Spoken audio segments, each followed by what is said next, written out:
The Saints are almost smack dab in the middle of the end of last season and the beginning of 2026. So we say here at Dattitude to officially throw out the old and ring in the new.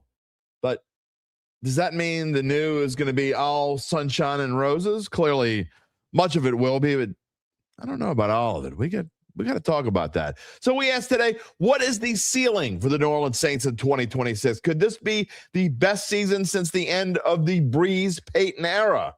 Let's discuss it on the return of Mono-y Monday. And Gabe is here with Dat Date. We told you it was coming back. It's sort of back. It's an abbreviated Dat Date. Whatever else he wants to talk about will fill some time. And in other words, speaking of time, let's waste no more of it. The Dattitude podcast. Good news. It's up next. Ready to hear the straight scoop on local and national sports? It's time for Jim Derry's take on the Saints, LSU, what betting lines to ponder, and more. He's got opinions, he's got insight, and he's got Dattitude. And he'll always tell you the way it is, or at least the way he thinks it is.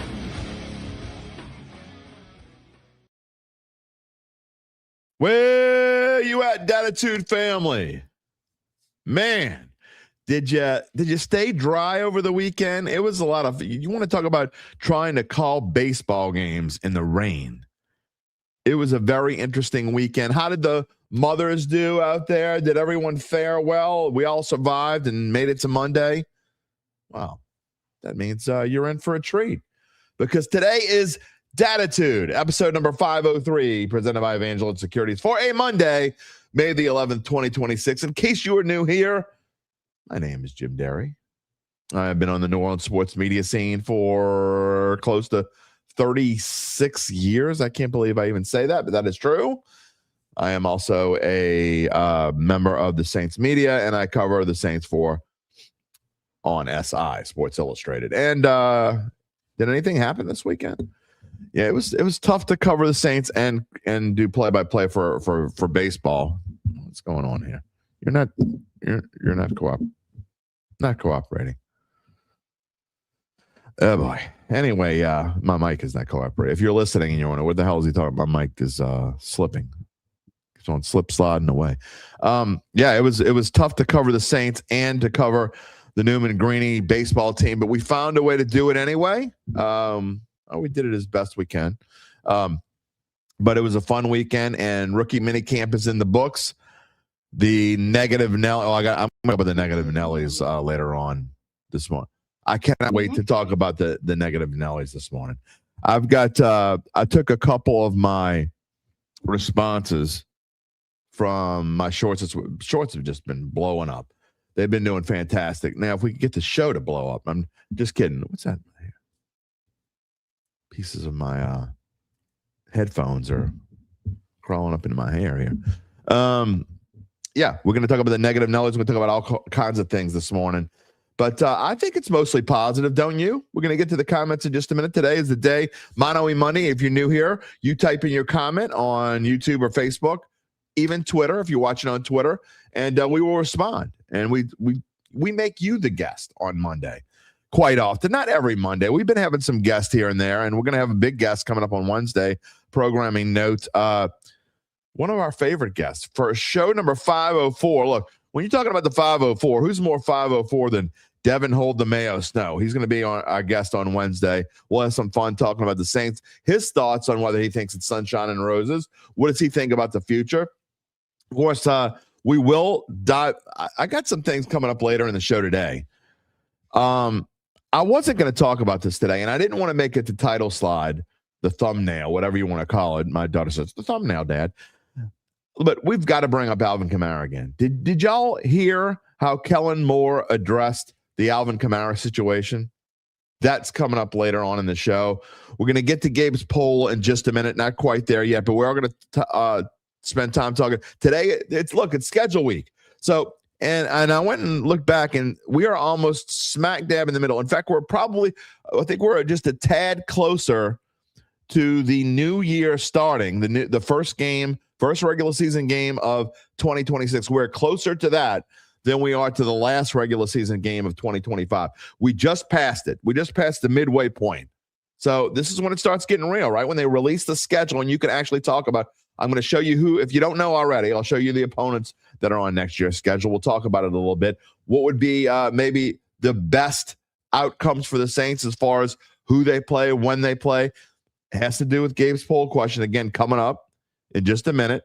We're going to get to all that. But before we do, obviously, I want to talk a little bit about a couple things first. What would you type it in the, like to hear it in the comments, especially from the regulars. What did y'all do for Mother's Day? Now, my Mother's Day was a little bit interesting. My family's Mother's, well, they didn't care that I wasn't here. Yeah, just whatever. I missed most of Mother's Day at home. What happened, look, we had Newman baseball, as I told you, semifinals. It was my last play-by-play assignment of the year. It was scheduled to be Friday and Saturday. Well, Friday, we didn't think it was going to get in, ended up getting in. We ended up getting the game in Friday evening. Right, I think it was only 10 minutes late with all the rain that came through. They did a great job getting the game in. And then Saturday was nothing. For those of you not around the New Orleans area, Saturday was an absolute deluge. It was stormed all day long. We had no chance to get a game. They called it early, but the bad news was we had to play baseball on Mother's Day. So we took Mom we went to dinner on Saturday night. We went to a local play. My daughter's high school had a play, and it was actually pretty good. The whole Percy Jackson thing. I didn't know much about that, but anyway, it was a cool little play. The kids did a great job, and so that's how we spent Saturday night. And we went to Mother's Day breakfast in the morning. Then everybody, of course, came over right when I left and had fun. My son did a great job cooking, but I missed it. I got home in time to basically say goodbye as I had to come in here and work. But what did y'all do for Mother's Day? How did it go especially for the regulars? Love to hear from you. But the Newman Greenies are going on to the state championship in baseball. Excited about that. It was a great weekend for Newman baseball, and we'll talk a little bit more about that coming up. We're going to talk actually towards the end of the week. I may talk a little bit about the LHSA state baseball championships, which is coming up this weekend as we get there. But a couple other things real quick before we move on. LSU swept again. We're not going to talk about that this morning. Jay Johnson, I'm sure, already planning about 2027. All you negative Nellies in LSU baseball, y'all will pat yourselves on the back. Y'all were so right. Enjoy the misery. They stink. They were swept by Georgia this weekend. And it was so bad that the LSU, when I went to go look, because I didn't get a chance to pay attention to it at all yesterday. I was busy. I literally worked from, like I said, we brought Mom to breakfast, and I went straight to work, and I got home and I went back to work, and I didn't stop until about 11:30 last night. I'm like, I forgot to look and see what happened with LSU. Well, I go to the LSU schedule and on the LSU baseball site, and it says that LSU won 12-1 in 7 innings yesterday. I'm like, okay, well, at least they finished the series strong. So I go to look at the SEC standings, and I'm like, the SEC has them at a different record than what LSU has themselves. Oh, LSU just put in that they won 12-1. Maybe they were just trying to make themselves feel better. And as of about an hour ago, it still was that way. So if anyone's watching who has any control over the LSU baseball website, y'all have your record wrong. You're not 10-17 in the SEC. You're 9-18. You got your asses kicked. Again, they have, I would say, little to no chance to. You can't say 0.0 because who knows what could happen. They play Florida in a 3-game series, and if they, I don't know, what does everybody make the SEC tournament, Gabe? I don't even know in baseball. I don't know the answer to where everybody makes it. If they were to sweep, and D1 says they will not make it. I know the last time that I looked on D1, they were like one of the first 4 out, which was kind of surprising. And Gabe says, to be fair, Georgia is the best team in the SEC. They might have the best team in college baseball. Who knows? They haven't won a national championship since 1990, but who knows? Maybe this is their year. But look, it doesn't matter whether the LSU makes it or doesn't make it in the grand scheme of things. This team is Jay Johnson said it. What we talked about 5-6 weeks ago when he came out with the quote, and we all said, either these Tigers are going to respond to basically being blasted by their coach in the media, or they're just going to limp off and die. And they chose to limp off and die. And this season can't end soon enough. It is what it is. So anyway, The Pelicans, by the way, we're not going to spend a lot of time talking about the Pelicans, but the Pelicans would have had the 8th pick in the draft. And look, it's still a terrible trade, regardless of how good Derek Queen was this year, will be in the future. It doesn't matter. You don't trade an unprotected pick. It ended up not completely biting the Pels in the keister, but in the grand scheme of things, you don't trade a pick that potentially could have been in top 3. Again, doesn't bite them because they made their record strong enough to where the lottery chances of getting in the top 3 weren't ridiculously high. So anyway, the Pels pick, it won't be the Pels pick. It'll be the Atlanta Hawks. The Atlanta Hawks will be picking 8th.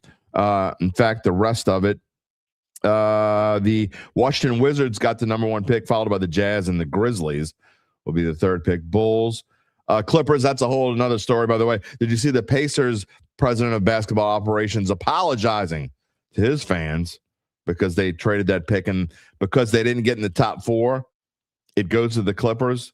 Not the same exact situation as with the Pels are in, but yeah. So then it's Nets, Kings, as we said, Hawks, Mavericks picking 9th, Bucks picking 10th. It's a mess. It is a legit mess, but when you trade high picks in the NBA, that's what ends up happening. And so it's what happened to the Pelicans.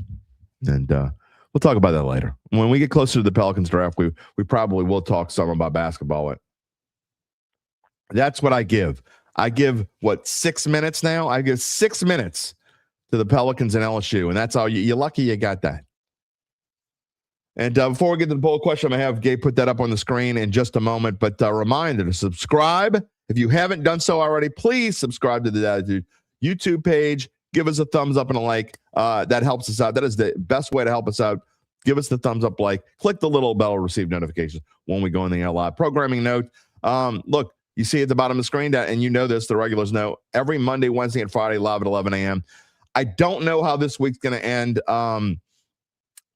Friday, I cannot do Friday at 11. I don't know what's going to happen, whether we have a show either earlier or later. I mean, I don't want to not do a show considering the schedule's coming up. Maybe we do Gabe, what are the possibilities we do a live show on Thursday night during the schedule?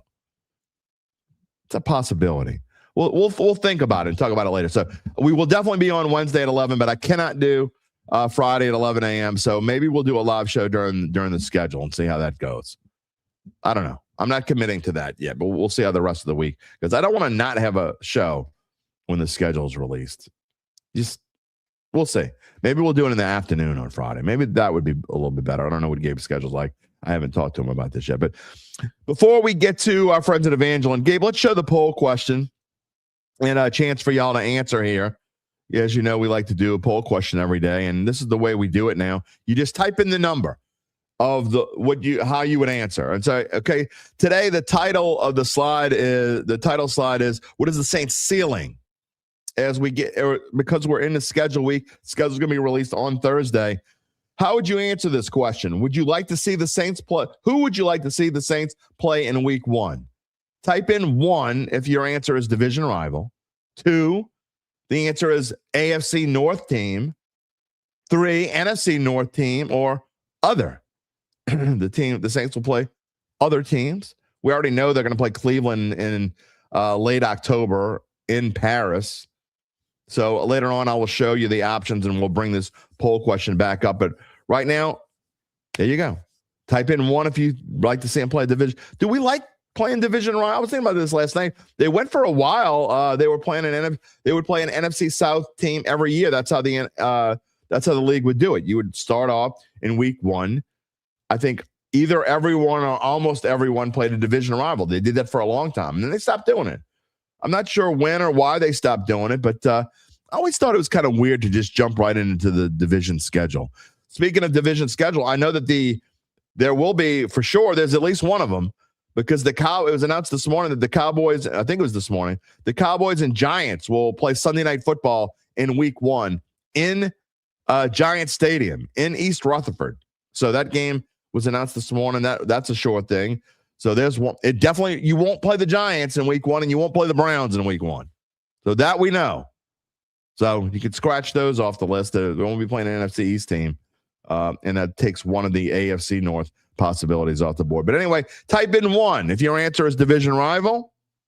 Type in 2 if your answer is AFC North. 3, NFC North, or another team. Type in 4. I could tell you one. I'd be okay with playing an NFC North team if you played the Packers at home. You were opening up at home. I mean, you don't necessarily want to start that tough, but that's probably the toughest game that the Saints will have at home all year long. We'll get to that. So anyway, we're going to revisit this poll question in just a minute, but you can just leave that up while we talk about our friends at Evangeline Securities. That's right. Of course, they're a company that can help you decide if it's the right time to sell your family-run or privately held business. Just as importantly, they can figure out what that business is worth. If that's you, someone you know, someone you love, someone you just want to help out. It's time to reach out to Evangeline's founding partner, Nick Braden. He will start by scheduling a complimentary valuation from his office either on Poydras Street or in Lafayette. And from there, you'll be well informed to begin to make the decision if you want to proceed. What happens after that? We'll fill you in more later in the show. In the meantime, you can check them out at www.evangelinesecurities.com. You can also check out my friend. You know who he is, but you can hear from him anyway, Joe DiStefano. If you own a small business of fewer than 20 employees, you know how tough it is to get the best rates on health insurance. That's why you want to call Joe DiStefano Insurance. Joe and I have known each other for almost 40 years. I can tell you that he's someone that I trust. Look, health insurance shouldn't be one size fits all, and with Joe DiStefano, you get access to PPO networks and flexible plans designed to fit you, not just a cookie-cutter mold. Joe's licensed, he's local, but he can help you no matter where you live and operate. From preventative care to peace of mind, we'll tailor a plan that works for your life today and tomorrow. Call Joe DiStefano at 504-234-2132 to protect what matters most. All right, let's get this show on the road. Welcome, everybody, this morning on this Mono Monday. Some breaking news this morning. If you didn't hear it, some sad news out of Mississippi. Involves the SEC. Missouri running back Ahmad Hardy shot at a concert in Mississippi early Sunday morning. He is in stable condition, and we wish the best for him. And you always hate when you hear news like this, but it needs to be said. And prayers and our thoughts go out to Ahmad Hardy this morning. The Los Angeles Chargers, we get into the Saints here this morning. I'm going to switch the slide, and Gabe, you can put the poll question back up and give them a chance to vote before. We're going to take it off because I'm not going to start with schedule stuff. But also this morning, the Los Angeles Chargers, David Njoku, tight end. So the Chargers have been known for having really good tight ends. I don't know that they've really had a good tight end the last few years. So they do now. I know Njoku's probably a little bit long in the tooth. I don't know exactly how old he is. He's been in the league for quite a bit. I would imagine he's close to 30, if not there. Gabe's going to look it up for him. I can just feel it. Gabe's going to look it up for me right now. I just feel it. Sense it. He's going to look it up for me. But he has been in the league for a bit. 29. So there you go. He is close to 30. You knew that one. It's impressive. So there you go. We'll see what the Chargers do with that. Again, as we told you, Sunday Night Football, the schedules are going to start to leak out. We may know a lot of the schedule by Wednesday. Usually it's the day of. You start getting. So maybe we'll do. What about a show Thursday afternoon? That would be weird. Before the schedule release. I don't know. We're going to play it by ear. We'll let you know for sure on Wednesday what we're going to do. But I cannot do a show Friday at 11 a.m. I will just let you know that. We'll see what happens. All right. Again, the poll question, you can still vote in it. We're going to get to the schedule part of the show in just a little bit. But I want to lead off with Alvin Kamara. Before we do, the question of the day is, who would you like to see the Saints play in week 1? Type if you're not watching live, then you don't need to vote. I mean, it's you can think it in your head, or you can type in the comments what you would have said if you want to. But if you're not watching live, your vote's not going to count. And if you're listening to the audio only version of the podcast, which you can do on Spotify, Apple Play, all those things, but first of all, you probably don't even have a way to vote. And if you did, it wouldn't count because this is a live show and I'm showing live votes. But anyway, who would you like to see the Saints play in week 1? Type in the number 1. If it's a division rival, type in the number 2. If it's an AFC North team, and people always call me when I'm on a show, 3 if it's an NFC North team, 4 if it's someone other. and we will revisit this one more time when we come back to the Saints schedule portion of the show, probably in a few minutes. But I got to start off this morning.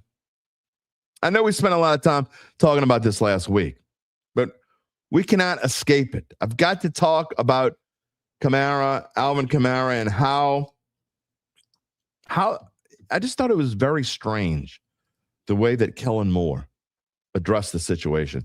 You know what? Let me get to some comments first before I do that. It's Mono Monday. I haven't shown a single comment yet.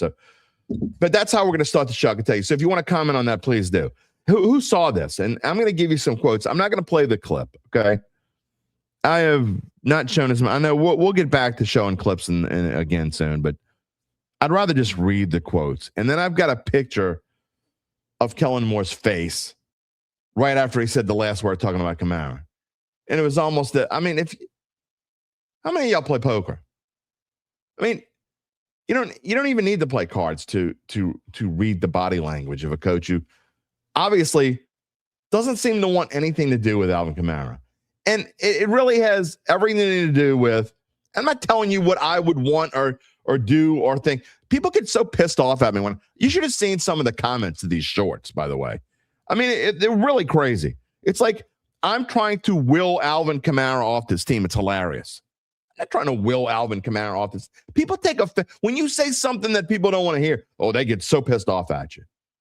Here, you're terrible. You're just a terrible person. Come on, man. Get over yourself. We're going to talk about that. But again, let's get to some of the comments. Who's first? Go figure. UBN's here. Normally, LSU baseball sucks. LSU football is good. I mean, is that how it is this morning? I don't know. Apathy. Just here. And there you go. These comments are now 20 minutes old. But apathy is saying what we're coming right into. Remember, I don't read a single comment until I show them on the screen. The regulars know this is true because I'm Ron Burgundy. Just hearing Kellen Moore speak, you can tell that dude is obsessed with football. He seems to have a plan for everything. That's why I think he's going to be a good one. No question. This dude lives and breathes football. Nola Man is here this morning. Hope everybody had a great Mother's Day. Jerry, good morning. French Quarter Podcast. Well, hope your podcast is doing well. We'll have to check you out. Bonjour, everyone. Who dat? French Quarter Podcast. Love to hear you. Harpasani, what's slipping faster, my mic or my grip on sanity? Let's see. I guess the mic. Just barely, though. Jordan Tyson, by the way, stop the BS. Jordan Tyson's not hurt. I'm not showing Jordan Tyson hurt or when he's... Get out of here. Jordan Tyson's not hurt. Let's see what else we got here. Brian Cavett, happy 61st birthday. I'm right behind you, my friend. I'm about 3.3 or 4 years behind you. Almost at 3.67. Not quite. Okay, Gabe. He's ready for LSU baseball to just be over. Let's stink it up. But he does have NHL and the chase for the Stanley Cup. I have not watched any Stanley Cup playoffs. I'm sorry to say I haven't watched. I've been so busy. I haven't watched a single minute of NHL playoffs. I don't think I've watched a single minute of NBA playoffs. I just haven't had time. No hate, just been busy. Oh, yeah. Sav, this is my favorite too. Somebody typed in a comment on one of my shorts that, I don't know. I think it was one of the ones that had like 20,000 views or something. Man, maybe it is loaded to him. Somebody typed in the quote, I see why your numbers are low. That's Sav's favorite. People are dumb. I mean, I'm telling you, the haters are they're funny, okay? When I saw that, I literally laughed out loud. I know people say, oh, LOL. No, I literally laughed out loud. I'm glad I didn't have Diet Coke in my mouth. It probably would have squirted out my nose. That's how much I laugh. Jerry hopes we play the Panthers at week 1 at home. Panthers have been talking smack lately. By the way, Dat Date today, with the return of Dat Date, it is not a super long Dat Date, but I know y'all I told you it was coming back. Didn't want to postpone it again. That's why the show is a minute or two late this morning, by the way. But Dat Date involves it has a Panther in it. Maybe one of the most famous Panthers of all time. Who could that be? Duh. I wonder. Rocky's here this morning. He's saying hello to Jerry and UBN and Gabe. What about me, Rock? What am I? Chopped liver? Come on, man. Brian's saying already that 9 wins is the ceiling, 7 is the floor. You don't have much of a leeway there, Brian. So you're saying it's either 7, 8, or 9 wins. Nothing else. I don't know what mine is. Apathy went to Morton Seafood in Madisonville for Mother's Day lunch. I haven't been to Morton's in a while. I'll live up here. We used to go to Morton's a good bit. Nothing bad happened. We just stopped going, and maybe because they're really, look, I didn't say this out loud, so don't tell anybody I'm saying this because people get mad. But there aren't a ton of, when you live on the North Shore, there are some really, really, really good restaurants up here. There are, I'd say, the neighborhood of 6 to 8 really, really good restaurants. But there are some not so good ones too. And then there are some that are just in the middle. Some of them don't last that long. But anyway, we have about 4 or 5 of our go-tos, and I am a creature of habit. So every now and then we try to go out of our comfort zone and try something new or try something we haven't been to in a while. But more times than not, we go to our favorites. And again, Morton's is not a place that I don't dislike it at all. We used to go there quite a bit, but Madisonville's quite a drive for us, even though we live in Mandeville. It's about a 25 minute drive to Morton's from where I live. And there are just, again, our regular places are all closer than that, but pretty good one. Hope you enjoyed it. Jerry's happy as Braves won 2 out of 3 against the Dodgers. Cecil Evans is here. Good morning. That's right, Rock. R.I.P. to Bobby Cox. Bobby Cox and Ted Turner within, 2 days of one another? That's kind of crazy how that works out. John's here. Good morning. Happy day for the moms. Cannon McGee's here. Good morning. Christopher Crump is taking the positive road. He predicts 10 wins, and he predicts that we'll have a great show. Well, that's a great prediction. There he is. Negative Nelly. Adam Vaughn. Told you about LSU baseball. Nobody believed him. I hope you enjoyed that first part of this. See, that's the thing with being just, you're down from the get-go. And look, I've been down on teams before. I get it. I understand. I've been down on teams before. Other people jumped on the down bandwagon. But look, you don't need to overdo it. You don't need to overkill. I enjoy, and I'm not kidding, the first, 3 to 4 weeks of the season, when they were bopping the ball and they started out, 12-2 or whatever the heck they were. I overdid it. I thought they were going to be pretty good. I thought they were going to be a good team. I was wrong. I mean, Gabe said from the beginning they weren't a championship kind of team, but I don't think either Gabe or I could predict of how bad they were going to be. Doesn't matter if you're right. And I know this, if you thought they were going to be stink from day one, then you didn't enjoy anything from day one. I know this. I enjoyed the first part of the season. And the only reason why I really haven't been watching lately is not because they stink. I just haven't had time to. It's the same reason why I haven't watched the NHL playoffs or the NBA playoffs. Good morning, Kyle Sherman. Glad you're here. Father Steve's here. LSU baseball disappointing, but the Cubs are making up for it, even though they haven't scored since Friday. But yes, they are making up for it. A-Town's here. Good morning. Monday. Who's going to be the next Pels coach? I don't know, but I'm sure we'll be talking about it before too long. Good morning on Smoke. He thinks it's going to be Rajon Rondo. Could be. That's a lot of the rumors. Could be.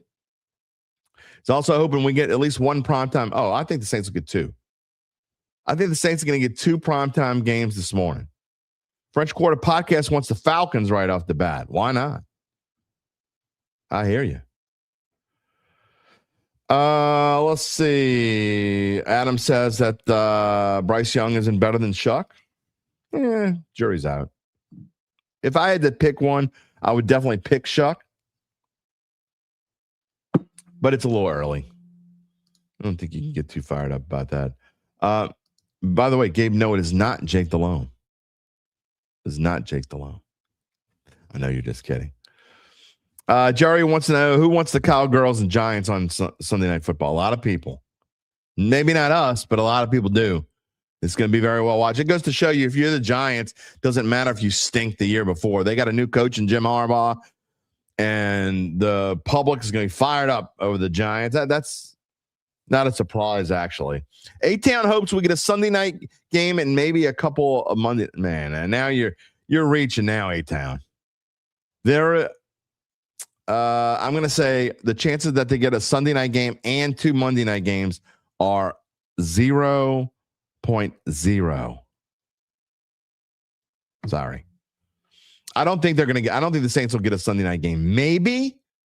I think they'll probably get, my prediction is they get a Monday and a Thursday. No Sunday. Sunday is like the old Monday used to be. Remember when it used to be a big deal if you won Monday Night Football? Yeah, it's not a big deal anymore. They don't hardly put the best games on Monday Night Football anymore. The best games are on Sunday Night Football, and I'm trying to think who the Saints might play on a Sunday night. And they're not going to put an NFC South game on. I'm not going to say 0.0, but there's little to no chance, and little is walking out the door of a NFC South game being on a Sunday night. So throw that out the window. Who else could the Saints play? If the Saints are going to be on a Sunday night, it would have to be against a team like the Giants, and it's not going to be the Giants because they're already on. I don't think they're going to get more than one Sunday night game. So it would have to be a team like that the NFL would want on a Sunday night. Who's going to be? Who would they want? Saints Packers in the Dome, maybe. On the road, Saints Bengals. I doubt it because the Bengals kind of stunk. I don't know. I just don't see the Saints on Sunday Night Football this year. Jerry wishes it was Saints Falcons. You wish, Jerry. I get it. I would rather obviously see Saints Falcons than Giants Cowboys, but 96% of the country would much rather Giants Cowboys than Saints Falcons. I mean, nobody outside of New Orleans, Atlanta really wants to see the Saints and Falcons on Sunday Night Football. That ain't happening. What else we got going on here as we move on? Phil Mariani. Kamara will be in a Saints uniform this season. Kellen is more involved with wide receiving core.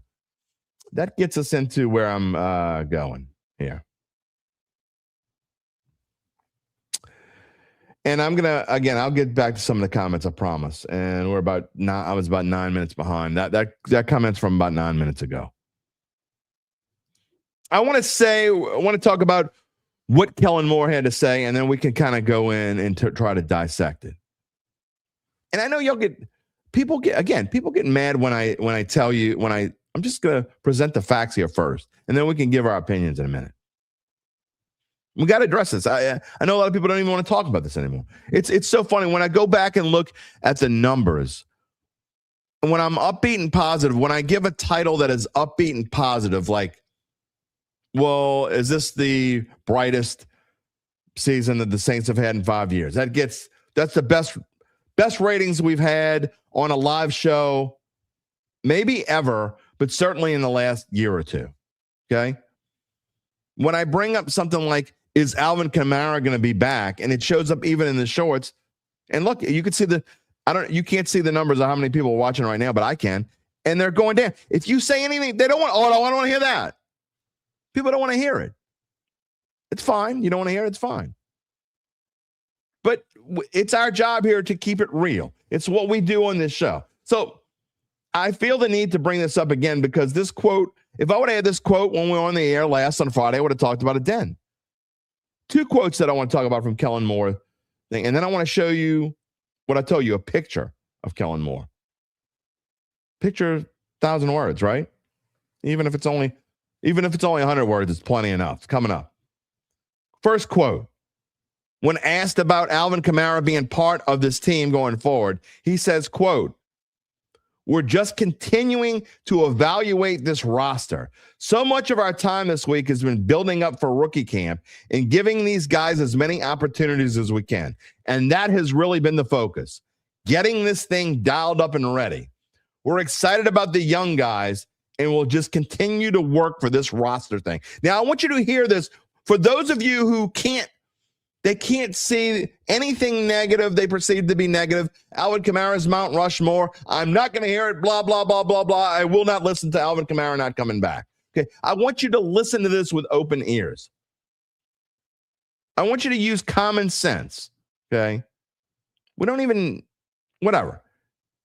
I'm not trying to be negative. I want you to hear this. Getting this thing dialed up and ready. This is about Kamara. We're excited about the young guys, okay? He was asked about Alvin Kamara. That's the sentence I take from this whole thing to start. You're asked about Alvin Kamara, and you say, and again, this is out of context, but I read you the whole quote. Now I'm taking a piece out of context after I read you the whole quote. When you say, we're excited about the young guys, and we'll just continue to work for this roster thing. Of course, every reporter in the room, their spidey sense started going off. Mike Triplett posted a short on New Orleans football that says he couldn't let it go. You can't just let that go. And you're right, you can't. Someone had to ask it. Mike Triplett asked it. And he asked if the Saints are evaluating a place on this roster for Alvin Kamara. And the answer from Kellen Moore is this. I think it's just evaluating this roster as a whole. He's not addressing it. He won't talk about it. I think it's just evaluating this roster as a whole. We're always trying to acquire as many talented players as we can. This rookie process will be a part of it. Obviously, we know what Alvin means to us. We love Alvin. Blah, blah, blah, blah, blah, blah. And we have gone through this process and will continue to go through it. What kind of answer is that? Again, it's not about what you want per se or what any of us think Alvin Kamara may or may not have left in his tank, 31 years old. It's what the Saints think. It's what Kellen Moore thinks. If you hear that quote and you still think Alvin Kamara is part of this team's long-term plans, you're just hearing what you want to hear. I'm not saying it's 0.0 that he's on this team September 13th when they kick off the 2026 season. But barring a big-time change of heart, unless Kellen Moore is holding pocket aces and just trying to bluff, then you're kidding yourself. Again, hear those words. I can pick and choose pieces of the quote now because I've read the whole thing to you. We're excited about the young guys. We have gone through this process and will continue to go through it. At what point, where in there does he say, Alvin Kamara is part of this team? Because if he was 100% certain, or probably even 90% certain, or who knows, maybe even more than that, what would he say if he knew Alvin Kamara wasn't going to be on this team in 2026? I think he would have said that, what he just said. French Quarter Podcast says, we already heard this music last year about Carr. Kellen Moore doesn't want Alvin Kamara on this team. And that's a good point. And Abdi says that's some very Derek Carr-like answers on Kamara. It's interesting that you say it like that. Someone else on one of my shorts, and I apologize, I don't remember who it was, said a similar thing. I've been hearing this. Doesn't it sound like the same comments that he gave to Derek Carr before Derek Carr was, I'm going to just retire now. My shoulder hurts. Same thing. And again, thank you, UBN. I'm going to show your super chat in just 1 minute. Promise. There's one thing I want to show before I forget. Here's, again, I didn't pull the whole clip. I didn't want to. It's better to read it. Here's right after, remember, here's the last quote that I said. And we have gone through the process and will continue to go through it. And this is what his face looked like right after he said, we'll continue to go through it. Looking down. Does that look a man that's excited about potentially bringing back Alvin Kamara? You could say whatever you want. You could say you're taking this out of context. For the people that love Alvin Kamara and there's no way he's going to be gone. You can't talk like that. That's blasphemy. You don't even need to read through. We talk about reading through. You don't need to read through tea leaves to read that. Remember, I've been saying I thought it was 50-50. I've changed my prediction. I think it's 25% now. I think there's a 25% chance that Alvin Kamara is part of this team. UBN, thank you for the $40 donation. Absolutely 100%. Thank all of you, whoever it supports. Nobody supports this channel more than UBN, I promise you. He wants to know, do numbers drop more when I mention Carr or Alvin Kamara? Common sense isn't common for new dats. And the answer is the numbers used to drop when I mentioned Derek Carr. They don't anymore. And I know you're just kind of joking around, but the answer is when you talk negative about Kamara, most people don't like it. And I'm not trying to talk negative. I'm really not. It's not a negative thing on Kamara. Again, I'm not asking you to tell me whether you think he should be back. I'm not asking for your opinion on whether you want Alvin Kamara back, what he can do to help Travis Etienne and the other young groups, or Kendra Miller stinks, or Devin Neal, I'm not ready for him, or Audric Estime isn't. I'm not asking you for your opinion on who might be better than Alvin Kamara, or Alvin Kamara's better. That's not what I'm asking. I'm asking you to listen to those comments and you tell me whether you think Alvin Kamara is part of this team going forward. I'm just telling you. Some other comments real quick that some of them, and again, I'm going back before I started talking about Kamara, so some of these don't necessarily have to do with him. We're going to spend more time talking about it, I promise you. Vernell Thomas says, I hate that we'd be losing a home game because we'll be playing in Paris. Yeah, it stinks, but you got to do it. It stinks. 100%. Brian Cabot says he thinks the Saints get a Monday Night Football and a Thursday game, and he thinks they do get a Sunday night game against Tampa. There's no way they're getting – I can't say no way. I would be very, very surprised if the Saints get 3 primetime games. And I'd say their chances of getting a Sunday night game are in the 25% range. I just don't see it. Not this year. I don't even remember the last time the Saints were on Sunday night. I'd have to go look that up.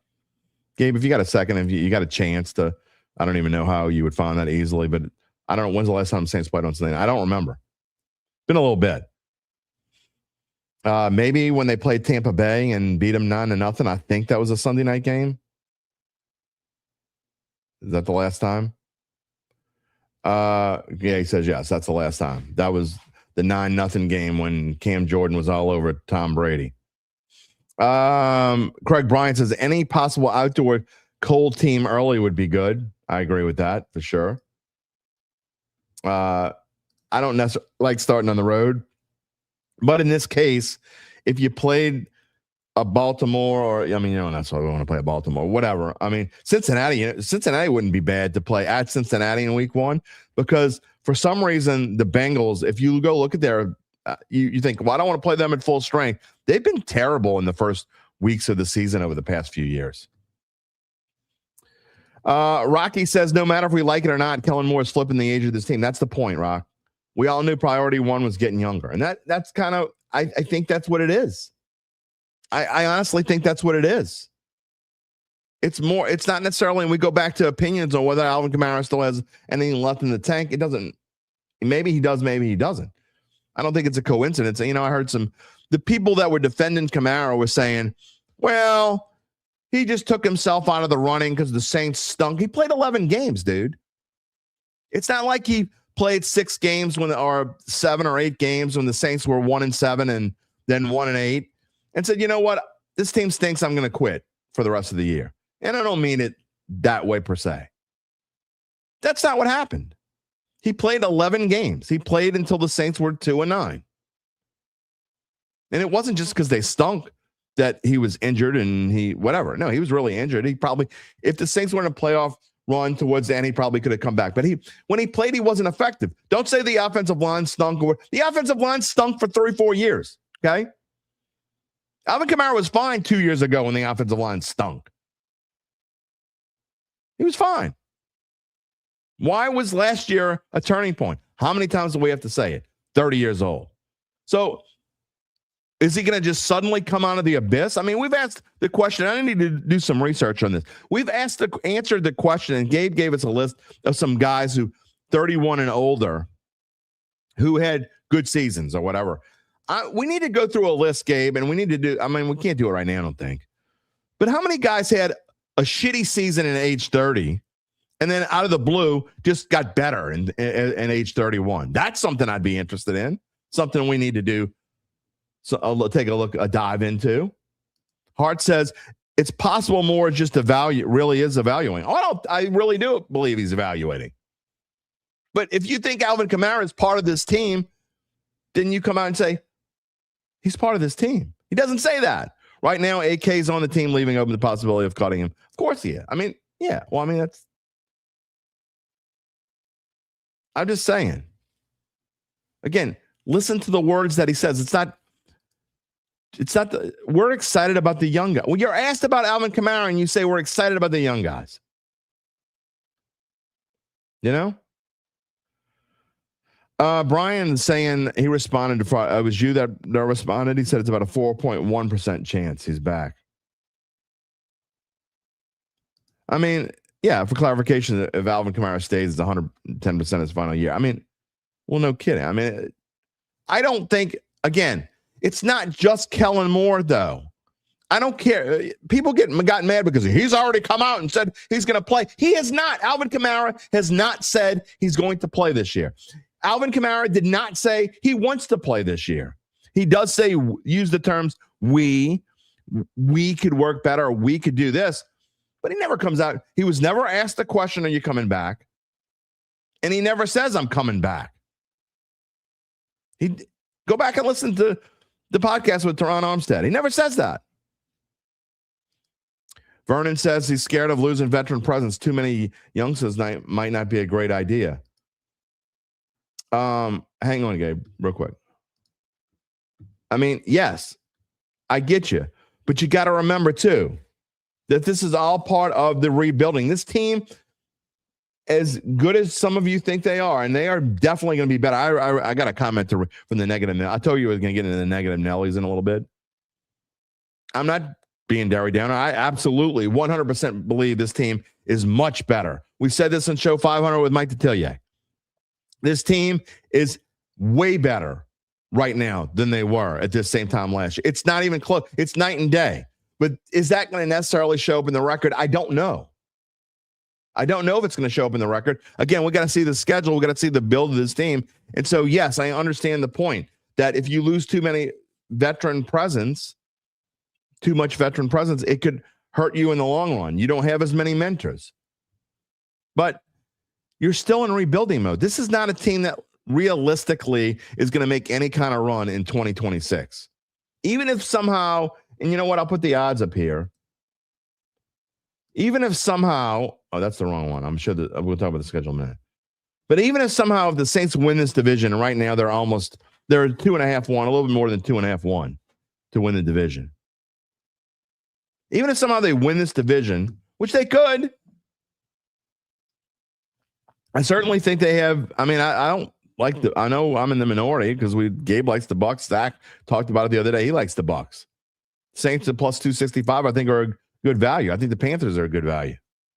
The division stinks. We get it. The point is, even if the Saints make a run and find themselves and win the division and move on to the playoffs, let's get real. This is like, what's the ceiling for this team? I think 10 wins is the ceiling. 9 is more realistic. Of a great season, a great step for this team. But in reality, you got to say this is probably a 7 or 8 win kind of team. Okay. That's what the odds makers tell you.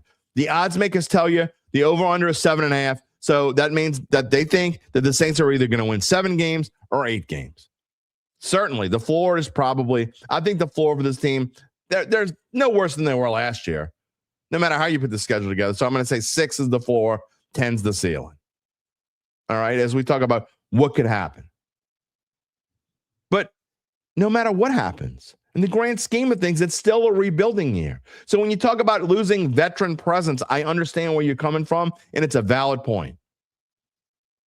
But you still have quite a few veterans on this team, and you got a young coach with a young staff, and this team continues to get younger every day, and that's what the goal is for right now. And you have to understand why, right? Get rid of the past. The past wasn't working. Montreal, good morning. Glad you're here. Haven't seen you in a little bit. trying to go through some of these, and I'm sorry if I skip over a couple of them, but I'm trying to get closer to the front. Who dat, Lance? Glad you're here this morning. Barry Barnes' father, my friend, is here. The New Orleans Saints a business, not a family. Kamara is an older employee, and Kellen Moore is trying to make his business more successful in the future. Amen. That's what this is about. So, I mean, for those of you who love Alvin Kamara, I mean, don't get all pissed off if that's what happens. It's like Derek Branch. He thinks it's 50-50 that AK's back next year. I've been saying 50-50. I think that's a fair number. I actually think it's a little, when I read those comments, to me, it makes it a little bit less than 50-50. You're talking about, we don't know if the coach wants him back. I mean, we don't know if the player wants to come back. I don't know. Lance says no McCoy, no quarterback, stacked boxes, and more questionable play calling to start the season. True. New system, all valid reasons. The entire offense stunk last year.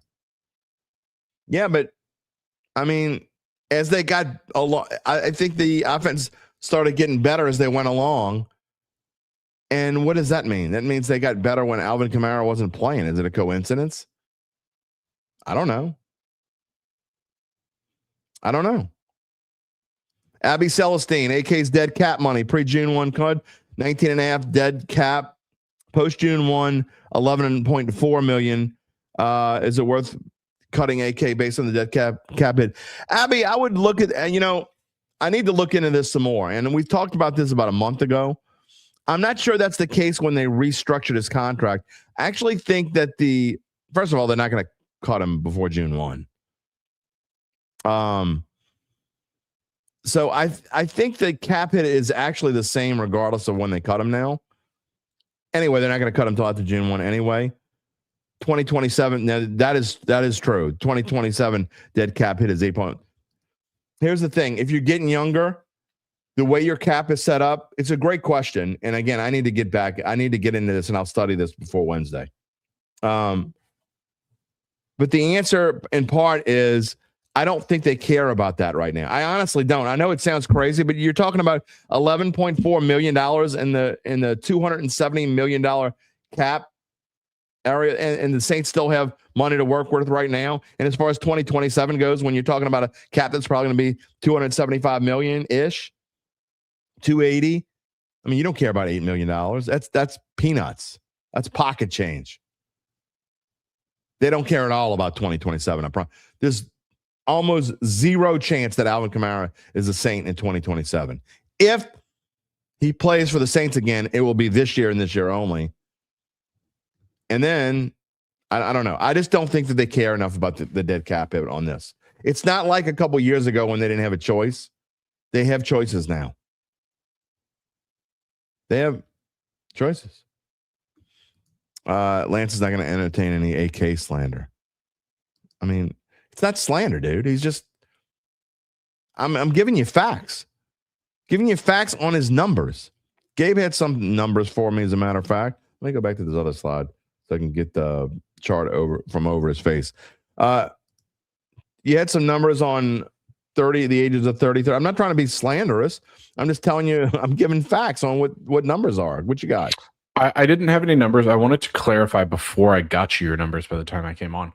You wanted to know how many running backs had a shitty season that preceded their 1,000-yard season at the age of 31 or later, correct? Yeah. How are we defining a shitty season? Are we saying under 500 yards overall, under 4 yards a carry? How do you want to define it? No, I mean, it doesn't have to be Kamara-like numbers, but if I want to know the last time that someone had a 1,000-yard season at the age of 31, when the season before they only had, and I mean, do total. I don't know if you can do this because I can tell you the last time right now off the top of my head. And I want total offense. I don't just want rushing yards because it's not fair. It's not fair to Alvin Kamara to talk about just rushing yards because he doesn't rush. He's never rushed for 1,000 yards anyway. That's not who he is. He's more of. That would be a lot. I'm not going to be able to get. Well, we'll do that. We'll do that in between. That's going to be that's a very deep dive. I think you can do it. I'll go through StatHead and what I'm doing right now is I'm going to collect a list of how many running backs that rush for over 1,000 yards after their age 31 season or later, how many of them rushed for 1,000 yards the season before? Okay, before you go off, here's one for you right off the bat. And here's a good comment from Paul Haley. My friend Paul Haley's out there. What's up? Good morning, Paul. Last NFL back besides Henry to go over 1,500 yards at this age was Tiki Barber in 2006, diminishing returns. And we do this on live TV, and I want to call up his numbers real quick. If you make it very specific and say 1,500, yes. Thomas Jones did it in 2009 when he had 1,400 yards. Yeah. So, well, here's the point on it. Here's the point on what I'm saying, though. And he talks about the last. So, Tiki Barber did have 1,662 rushing yards at the age of 31 years old. Okay. With the Giants, which actually happened to be his final season and retired after that. He actually had over 2,000 total yards of offense. However, the year before that, he was even better. He had over 2,300, he had almost 2,400 yards of total offense. And the year before that, he had over 2,000 yards of total offense. So that's my point. My point is, yes, it can be done, but it's not like old guys come out of the blue. They're old, they stink, and then, oh, wait, we have one more good year. That just, I don't know that happens. So you look at Tiki Barber, and he's an anomaly, but he had all these great seasons in a row. He actually got better. He was. I don't think Tiki Barber's an anomaly. When you're talking about 31 years old, 31-year-olds? Well, no, I mean, when you're talking about 31 years old, kind of, but look at the run he had from 2002 to 06. He was 1,200 yards or more. I'm saying he's. How many Tiki Barbers are there out there? Not too many. No, if you want to talk anomaly, that's kind of my point. The anomaly is Raheem Mostert. He's the anomaly. Yeah. And he's also the most recent entry on this list to go over 1,000 yards at the age of 30. All right. Well, we'll have you probably back on in about 10 or 15 minutes. But just if you find anything that's worth talking about when we bring you back on, sure. it's worth talking about. Thanks, Gabe. Look, again, I'm just bringing out numbers. We talk about. And I hear people bring up Tiki Barber. Well, Tiki Barber was really good at 30. He was really good at 29. He was really good at 28. It wasn't like Tiki Barber had a couple crappy years or a crappy year and then all of a sudden became really good again. No, the point to me is, and I go out there and find somebody. If you can find someone and put it in the comments. Go ahead, put it out there in the comments. I'd love to hear someone who was terrible at age 30 and then was really good at 31. It sounds like, well, you're picking stuff out of it. No, I'm not. I've talked about this for years, not just with Kamara. I've said this for years. Go back, listen to the early days of the show when Alvin Kamara, we started this 5 years ago. And when Alvin Kamara was 26, we weren't even talking about age yet. It wasn't about Alvin Kamara, about other running backs too. Mark Ingram, we kind of talked about who did. Actually, Mark Ingram in his age was better than Alvin Kamara, for sure. But that's when guys start to go down. In fact, let's bring him up on live TV. I actually, this is going to be a good comparison. I bet you he had decent numbers as an older dude. Okay, age 30 for Alvin Kamara, rushed for 1,018 yards, and he had total offense. He had almost 1,300 yards of total offense. What did he have at age 31? Oh, that would be 350 yards of total offense. Now he was partly hurt, so he bounced back because he actually went and played for the Texans the next year and bounced back and had a little over 700 yards of total offense, but he was never good again. Came back to the Saints and was just finished his career here. But at 32 years old, he went from 350 yards at 31 to 700 and something. So I honestly think that's probably your ceiling. When we talk about what's the Saints ceiling in 2026, I can tell you what I think Alvin Kamara's ceiling is in 2026, and that's somewhere around 700 yards. Total offense, not rushing. It is what it is. Lee Saint, you're 100% right, my friend. From a longtime Saints fan, he's super optimistic about the future. It's a great time to be a Saints fan. Again, that's absolutely true. It is a great time to be a Saints fan, for sure. No question. Couple other comments. Mitch Bergeron, good morning. I'm trying to show. There we go. He says, I don't know what happens with Jordan and Kamara, but they've earned the right for the Saints organization to be straight up with them. I don't disagree with you, Mitch. At this point, I kind of don't think either one of them's back, but I agree that they have earned the right to be straight up. And you know what? Maybe they haven't, and we don't know about it. I doubt it, but what do I know? I'm not behind the scenes. Mally Mal says that the Saints want to keep C.J. Donaldson, the undrafted free agent. What running back gets cut? Oh, it's way too early for that, Mally Mal. I don't know, man. I don't know. It's a great question, though. First, Mike says Adrian Peterson. I think we talked a little bit about Adrian Peterson the other day. And what the heck? We're doing live TV. We're clicking on things on live TV, and I'll bring him up. Adrian Peterson, at age 30. So this is going to prove you wrong, sir. Although he did have one more good season, so that partly prove you wrong. Yeah, you might be more right than wrong. So at age 30 in 2015, Adrian Peterson had total offense of 1,700 plus yards at age 30. Age 31, he got hurt, and he had less than 1,000. He had less than 100 yards.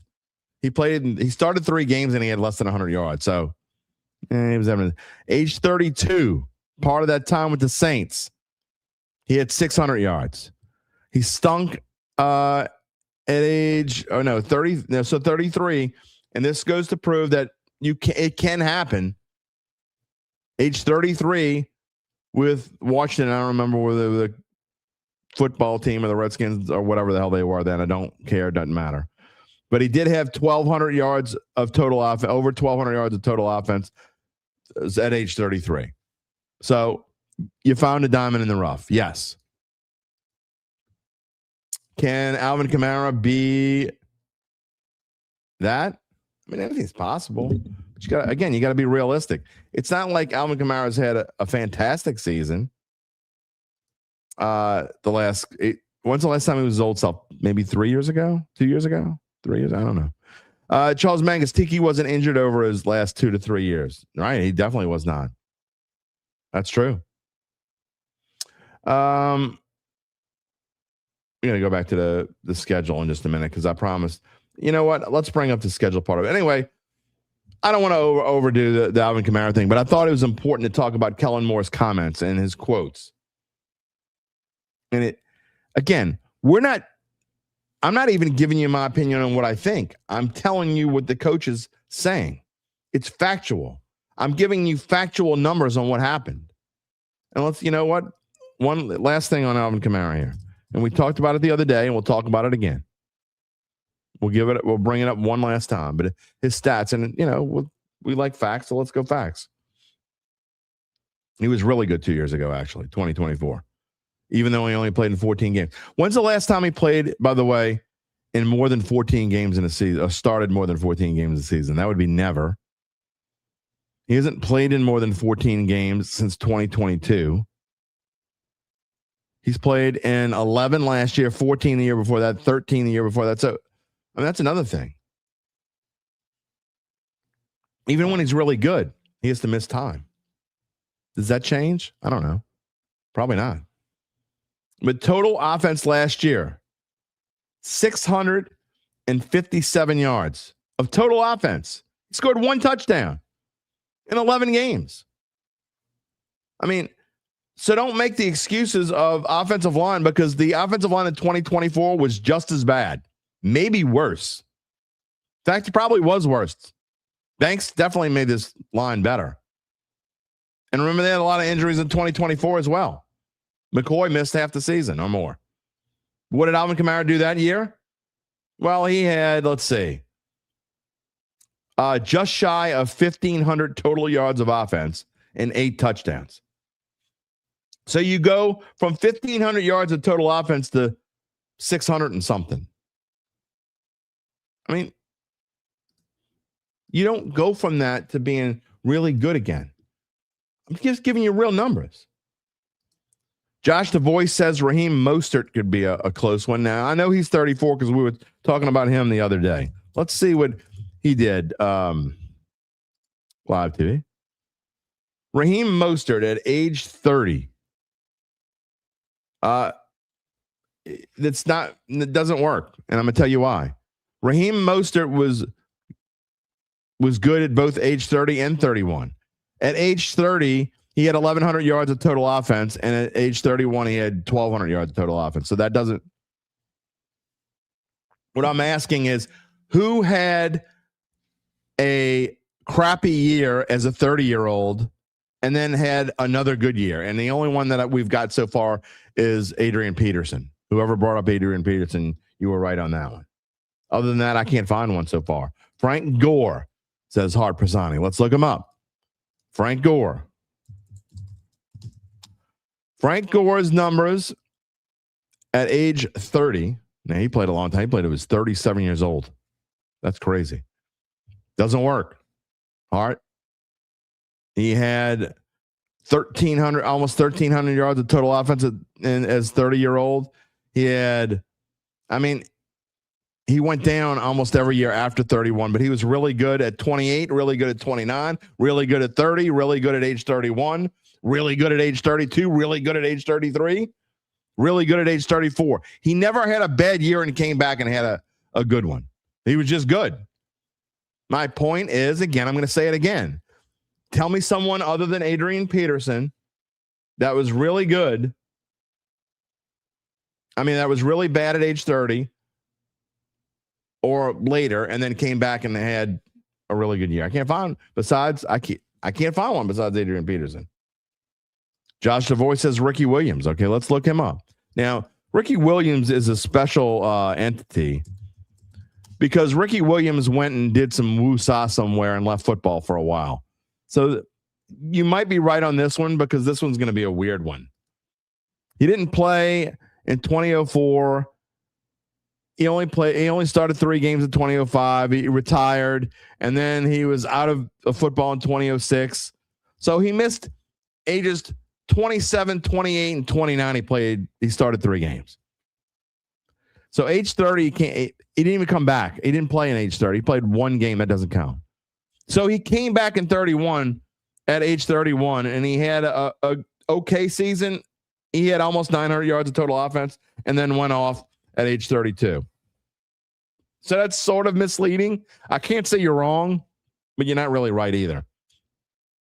You got to remember with running backs, and we've said this before, a lot to do with running backs is how much tread they have on their tires, right? If they played in a lot of games, and we said this when Latavius Murray, excuse me. We said this when Latavius Murray came to the Saints, and the reason why the Saints took him at an older age, I think he was 29 when he came to the Saints. It might have even been 30. But he didn't play a whole lot at Minnesota. He didn't have a lot of wear and tear on the tires. What are his total touches? Those are the numbers I want to look at.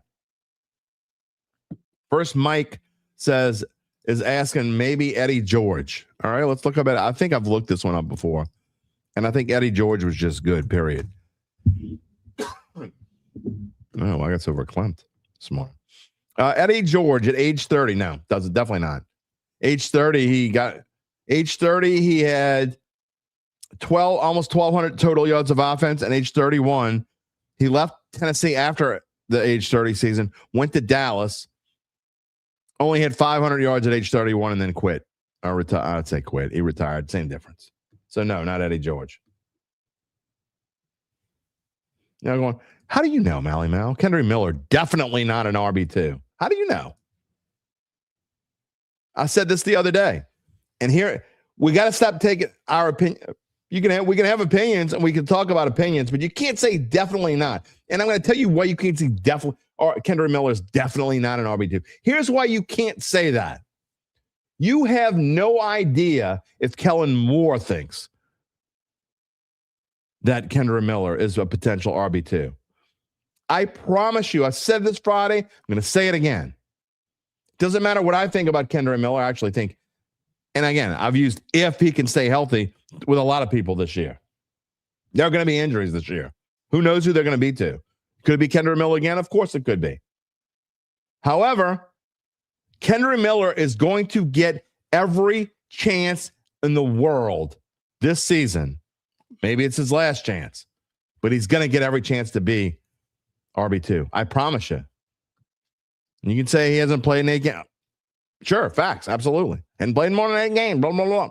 I'm not trusting. You don't. This is one of my favorites. I don't trust giving a.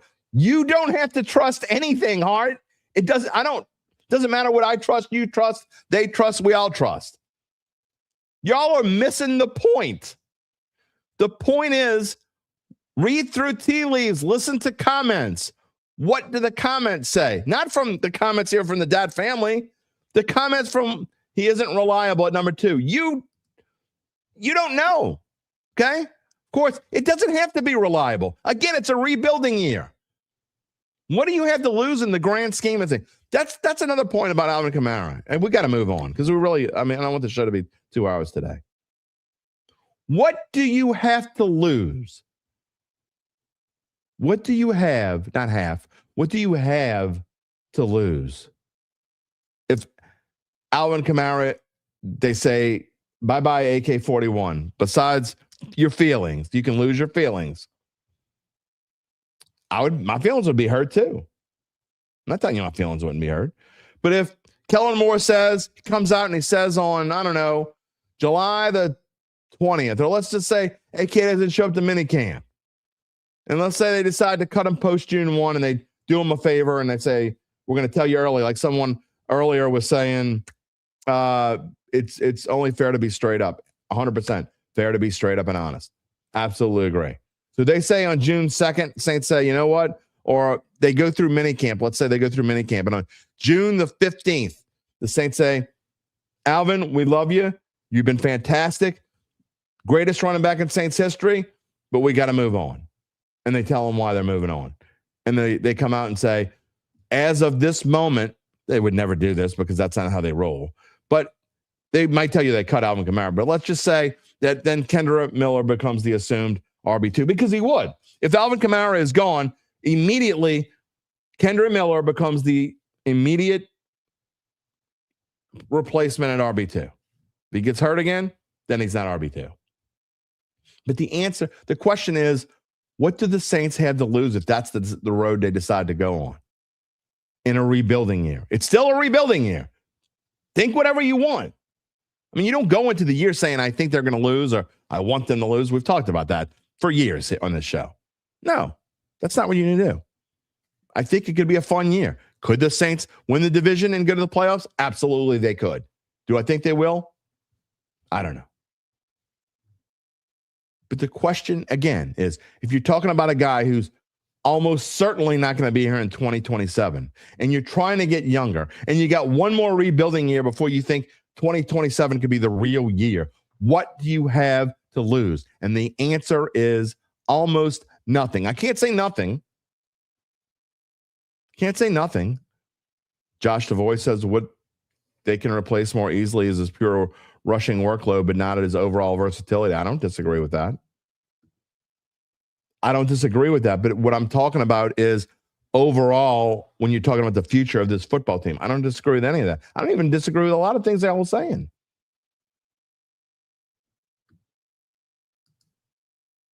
We're having a conversation. Well, of course we're having a conversation. I'm getting in my feelings. I don't even know what that means. These are not feelings. I've gone through and given you factual numbers for 5 or 6 running backs that people have brought up from the past. And I'm telling you that factually, running backs, there's a very small chance. AK is not any different than any of the other great running backs that we've talked about here. I'm giving you factual instances. And the facts are that for the overwhelming large part, running backs, when they have a crappy season at 30, they don't get better. They don't get better. Here, Steven Ramos. And I'm taking this as fact because I'm assuming you looked it up. You wouldn't give me a number if you didn't look it up. So Steven Ramos says, thanks for the note, by the way. I love this stuff. Curtis Martin had 1,570 total yards at age 30. At 31, he went for 1,942, but everything is situational based on strength of schedule and your own roster performance. Is that a huge difference, 400 yards? It's a significant difference, but this is not proving any point. Again, Steven, I love that you typed this in and you looked this up, and I love it. But 1,570 yards is a really, really good season. The fact that he got better at 31, that's fine. But what I'm asking you is I'm asking for someone to find me a guy who had a crappy season at age 30, and looked like, okay, he's done. Not only that, find me someone who just doesn't seem to give a rat's ass about football. Hard, I haven't got upset with a single person. I haven't got upset with anyone not agreeing with me. You not a single person. I haven't got upset with anyone. Yeah, so you're taking this the wrong way. Maybe you're getting your feelings hurt. I don't know. I'm presenting facts. The fact is, again, we can bring up all these names and talk about whoever we want. The point is, it doesn't matter what we think. Of course, we're having a conversation. That's what this show is about, especially Mondays. What does the bottom left say? It's Mono Monday. We have a conversation. Sure, you can. I want your opinions. I'm telling you what. When we talk about what's going to happen, the only opinion that matters is the coaches, and we just tell you what the coach said. Ryan Locke says, "Welcome to the show, by the way, Ryan. Numbers are kind of hard because AK's career is he's been sharing the backfield, so he is much fresher." I mean, look, that could be a point. I want to go back to Alvin Kamara's carries and touches. Let's talk about his carries and touches. And fresher, I don't know if fresher is a good way to put it. How many times did he touch the ball last year compared to previous years? I mean, he still touched the ball, Ryan, 154 times. That's a decent amount. Now, granted, the year before that, it was a lot more than that. It was almost twice that. But the year before that, so we talk about touches and that factors into how many. So I don't think you could say fresher. When you look at how many touches he had in his career. He's a 30-year-old back who, between rushing attempts and catches, he has just shy of 2,300 touches. That's a lot. Let's go back to Eddie George. How many touches did Eddie George have in his career? Probably more than that. Not a lot more. It is significantly amount more. He had 3,000 in his career. So Alvin, as he goes into his 31-year-old season, has 2,300 touches. It just goes to show. I mean, fresh is not definitely a word you can use with Alvin Kamara. That's for sure. All right, Mally Mal, here's the point of the whole thing. It's Kellen Moore's team, so I don't care who he gets rid of as long as he wins. There you go. And JT, this. When's the last time AK broke a 60-plus yard run? Forget 60 yards. Forget 60. I'm going to call this up one last time here. His long rush last year, just go by years. His long rushing attempt last year was 18. His long receiving was 26. So over the course of the last 3 seasons, his longest play was 57 yards, and that was 2 years ago. He had 1 for 27. But in 23, his longest play was 23 yards. 22, his longest play was 27 yards. In 2021, his longest play was 30 yards. And before that, at age 22 through 25, he's had 74 yarders, 49 yarders, 40 yarders, 49 yarders. He had 42, 52, 41. So he had breakaway plays from 2020 and earlier. He hasn't had hardly any breakaway plays. I mean, now granted, that's not who he is anymore. Ryan, CMC has much more wear, isn't being talked about the same way. If CMC was on the Saints, 100% he would have the same, talked about the same way. CMC gets hurt every other year, and like literally every other year. And CMC is, by the way, does he have the same wear? Let's look. Last one I'm looking up, and I promise I want to get to the schedule portion of this thing because that's where we're going to talk a lot more about the schedule on Wednesday, by the way. Does he have a lot more wear and tear? And the answer is no, he doesn't. He's got about 80 more touches in his career than Alvin Kamara. So that's not true. You know one thing I ask for? Don't come at me with stuff that's not true. Look that up before you just say stuff.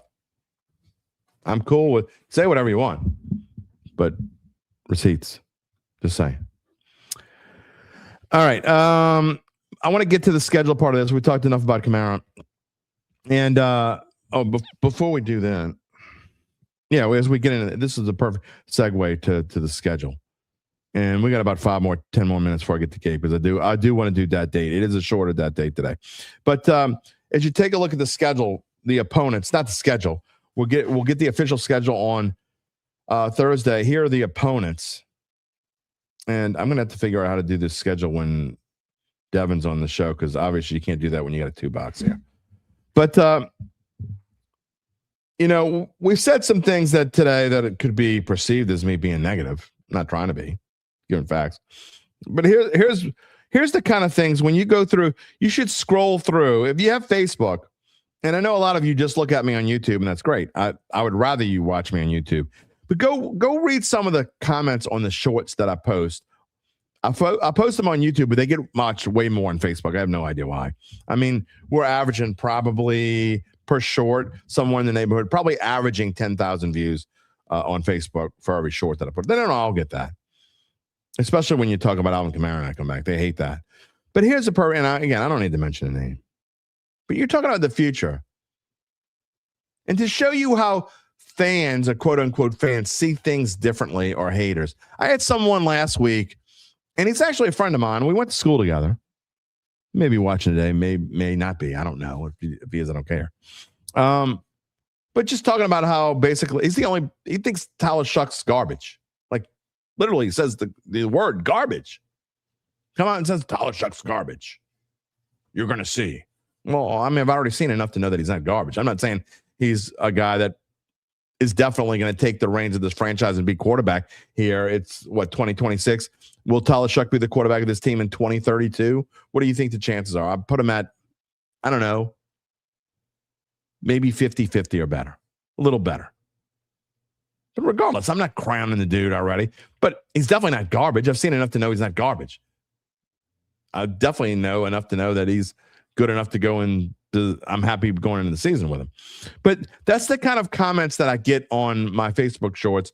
People who just, I don't know if they're miserable in life and they just have to find there are people that the same people over and over again, the ones that are negative, they just want to be negative just to be negative. The Saints could win 13 games and they'd find a way to say something negative. Okay. But this was my favorite. This is my dumbass of the week comment. I'm almost certain this person isn't watching. I mean, we're not friends. We're Facebook friends, but you know how that goes. Don't need to mention names. But I haven't had a good dumbass in the week in a while. So here we go. Comment on the Saints' future for next year. Quote, 6 wins is the ceiling. I would definitely take the unders on DraftKings 7.5 win total for the Saints. Shuck looked good coming off the bench as a rookie. Let's see how he does as teams start to fully game plan for him. Is there a wager to be made on him finishing the year? As a starter, he's had more season-ending injuries than complete seasons. And will his new receiver be on the field for a season? Tyson has never played more than 9 games in a season with injuries in each of his 3 college seasons.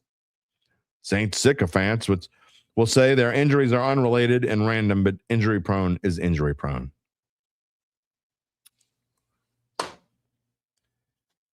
Do yourself a favor, Negative Nelly. Go out and have yourself a steak dinner or whatever it takes. Drink yourself a beer and make yourself happy because you obviously haven't had a lot of happy times in the recent past. Come on, man. Come on. I mean, that's the kind of stuff I'm talking about. It just, Hilarious. Oh boy. Seabrook. Good grief. When will your patience, basically it says, when will your patience end for Kendra Miller? Bob Means and Kendra Miller will be the top out of the door list. Okay.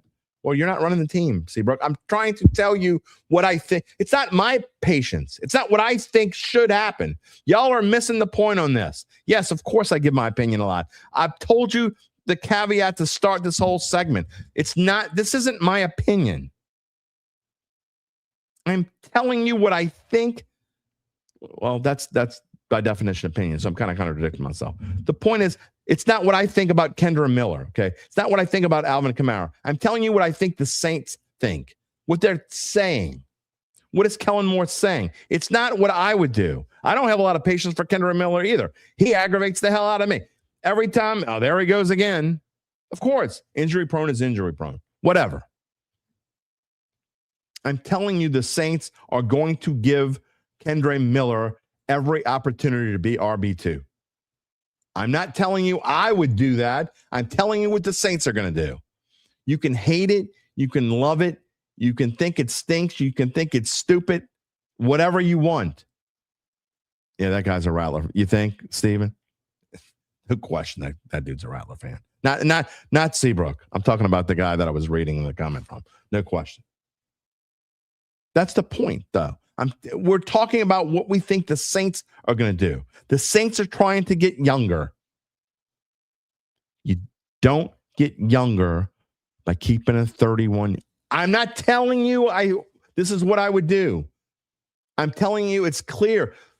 What did I tell you going into the draft? Okay. And I'm not just saying this because I was right. What made sense? What was common sense going into the draft? What did the Saints need more than anything else? Y'all could say defensive back all day long. I was telling you it wasn't going to be defense. They were going to build around Tyler Shuck. They are trying to build this offense around Tyler Shuck. When you're building something, okay, you don't say, Bobby, go pick me out the oldest piece of wood you can find that's got termite bites in it. No, you're going to pick the one that was just cut and brought to you. Okay? So my point is that if you're built, what made sense in the draft makes sense with the construction of this football team. It's clear they're trying to get younger. It's clear they're trying to build around their franchise quarterback, whether you like this franchise quarterback or not. It doesn't matter what you like. It doesn't matter what I like. I'm not giving an opinion on what I would do. I'm telling you on what makes sense. And what makes sense after reading this quote and this team's obvious philosophy that some people are just trying to ignore. You're trying to ignore the philosophy of the team getting younger and building around Tyler Shuck. That's all it is. That's all it is. We could end up being wrong. What's the Saints ceiling? We go back to the poll question real quick, Gabe, and we showed that earlier, and here's your last chance to vote as we give you some final numbers as we talk about the schedule. Who would you like to see the Saints play in week number 1? Would you like to see, type in the number 1 if you haven't voted already. Type in the number 1 if you would like to see them play a division rival in week 1. Type in the number 2 if you would like to see them play an AFC North team in week 1. Type in number 3 if you would like to see them play an NFC North team in week 1. Or type in 4 if it's someone else. Yes, Charles. It's still a rebuilding season. Absolutely it is. They could win the division. Even if they win the division, it's still a rebuilding season. 2027 is when I think. All right. You're not listening. You don't want to listen. I said I'm not giving an opinion on what I would do with Alvin Kamara. I'm telling you what I think the Saints are going to do. Completely different things. You're not listening. And I'm not blaming you. There are so many people that watch, not just my show, everything in life. I read it in the comments. It's like I almost wish social media didn't exist when I could just go and walk with my tunnel vision and think that everybody hears everything you have to say, because they don't. I would love that. But no, with social media, you can. Say you're not listening without saying you're not listening. It is what it is. I'm not telling you my opinion on what I would do. I'm telling you my opinion on what I hear the Saints are going to do. Two completely different things.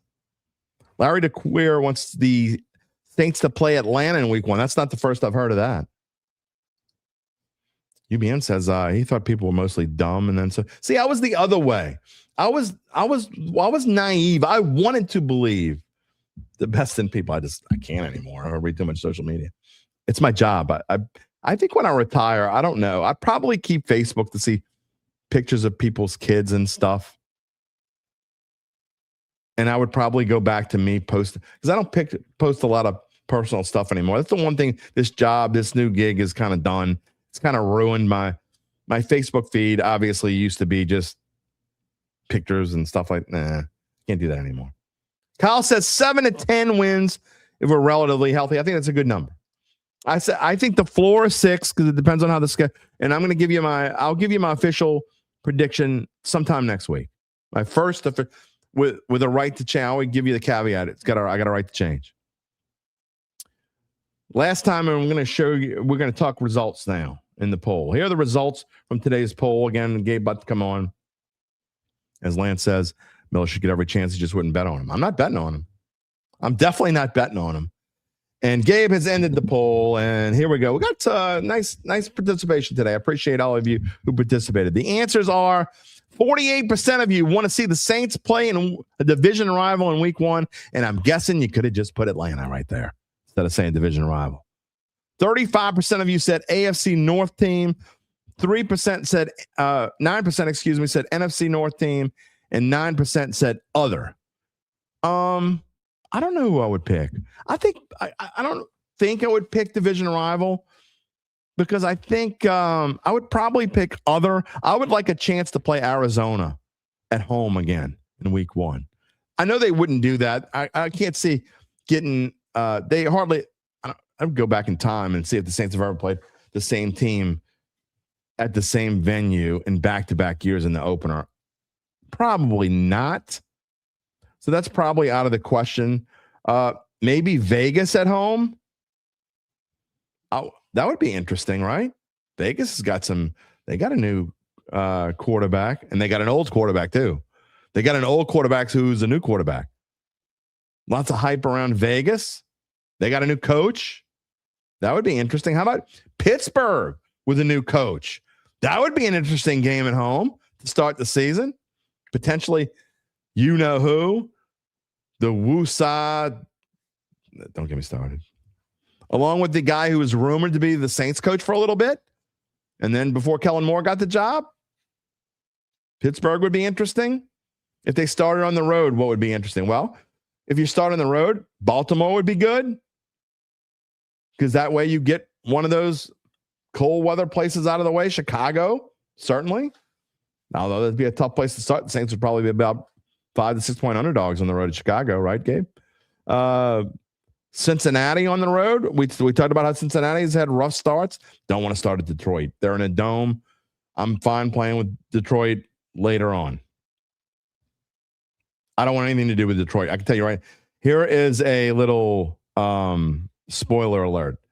You know me, and I give Dan Campbell a lot of grief, and I'm usually taking unders on Detroit. I don't think I'm taking it. I think Detroit they have the easiest schedule by last year's records in the NFL. And Detroit is going to be tough to handle this year. I think Detroit's going to be a good. You heard it here. That's right. He's actually talking good about Detroit. So anyway, I would probably take, I'd want it to be Arizona at home. It's not going to be that, but Pittsburgh at home would be interesting. Maybe that's my choice. So I guess my answer is AFC North. I would take Pittsburgh at home in week 1. That would be one hell of a story. Mike McCarthy and potentially dumbass in his final season, his last ever season opener. You know what I mean? That'd be fun, wouldn't it? Josh says he thinks that they're good enough to compete, not quite built to finish. 8-9 is his prediction. I think that's a fair prediction. UBN says when he retires, we'll all know because everyone will be like, damn, remember UBN? This place is boring. Even if you move to Florida, you could still come on the show. Sav says he agrees 9 wins is the ceiling. Okay. Hart says, he says 4 or 6 ceiling. If nothing goes wrong, 12. That's positive. Realistic ceiling 10. So see, Hart, after all that, you and I are on the same page. Let's see. Yeah, you can have no responsibility. Doesn't mean you're not going to watch the show. You're still going to watch the show. Charles says, I will retire from Dattitude before you. I don't think so. I know you being well, and I think he's going to retire before me. Just a guess. I don't know for sure. And he's a lot younger than me. I don't want to give his age on the air, but I think there's a much better chance that UBN retires before I do. He's in a different situation. You know who's in a good situation? Well, if you call Evangeline Securities. We told you more that we'd let you know more about them and how they can help figure out what your family-run or privately held business might be worth, whether it's time to sell. How do they do it? Forget all these other questions. That's the best question of the day. After their complimentary valuation of your company, if you decide to proceed, native New Orleanian Nick Braden and the folks at Evangeline, they'll begin an extensive auction process from among established private equity funds from around the whole wide world. They'll maximize the return for the founder and his or her family. Evangeline Securities is the top producer on their platform. There are very few companies like them in this area. None. And I mean 0.0 with their dedication and success. They're fully licensed. They're ready to serve you. So get in touch with Nick about what's really important. And it ain't my opinion on opinions on whether I have opinion or not opinion. I don't know about an opinion. You know what's important? The rest of your life. One day I'm not going to be able to do that. It's going to be sad. When you get older, your voice kind of, maybe I'll just talk maybe I'll be old and crotchety. Maybe I'll just, give me some spaghetti. I don't know. Maybe. I don't know. But I know the rest of your life is important. You can find them at www.evangelinesecurities.com. You know what I mean? You know what I mean? Yeah, y'all just think I'm hating on people sometimes, and I'm not hating on anyone. I'm not hating on anyone. Love you all. Sometimes I don't love UBN. Yeah, is what it is. A couple more comments before I get to Gabe. Steven says he's calling it 13-4. Wow. Gabe, would you wear a Saints jersey if they went 13-4? Last year it was 10 wins. He's not even admitted. He's like, wow. You're not going to say 0.0 on 13-4. Charles Mangus is 8-9 is the ceiling. I think that's ceiling. Nah. Ceiling's more than 8 wins. I'm not saying they're going to win more than 8. Mr. Gotro says they're going to win 9 and 8. Going to go 9 and 8. Oh, boy. UBN, maybe he's constipated. He says the ceiling is 7. Magic Carperado's ceiling is 9. The ceiling's not 7, dude. You're like this numbnuts I just read. You're trying to be the dumbass of the week because you don't really believe that the ceiling is 7, do you? I'm not saying the Saints won't win. I mean, very possible they win 7 games. Very possible. But you can't say the ceiling is 7. Well, you can say whatever you want. You're wrong. The ceiling's not 7. I mean, I think there's at least a 30% chance the Saints have a winning season this year. At least. Maybe it's a little more than 30%. You know? Steven says have Travis and AK run the Wildcat like Drew used to with that quick pitch. There are going to be some different things for sure. Paul Laporte says looking for a trade partner for Alvin Kamara. The problem is I don't think there's going to be interest in trades. And then you have to eat his salary and ship him somewhere. What are you going to get? I don't think you're going to go out and trade him. I know this sounds silly, but I don't know. I'm not going to even say it. I'm going to tell you, I don't think they're going to trade him. I'm not going to give you my prediction until after I see the schedule. I have to see the schedule first. Lance says Shuck will throw for 4,000. No. I mean, I doubt it. All right. You know what it's time for as we move on here this morning? It's not this morning anymore. It's definitely later we're getting into the afternoon. Well into the afternoon.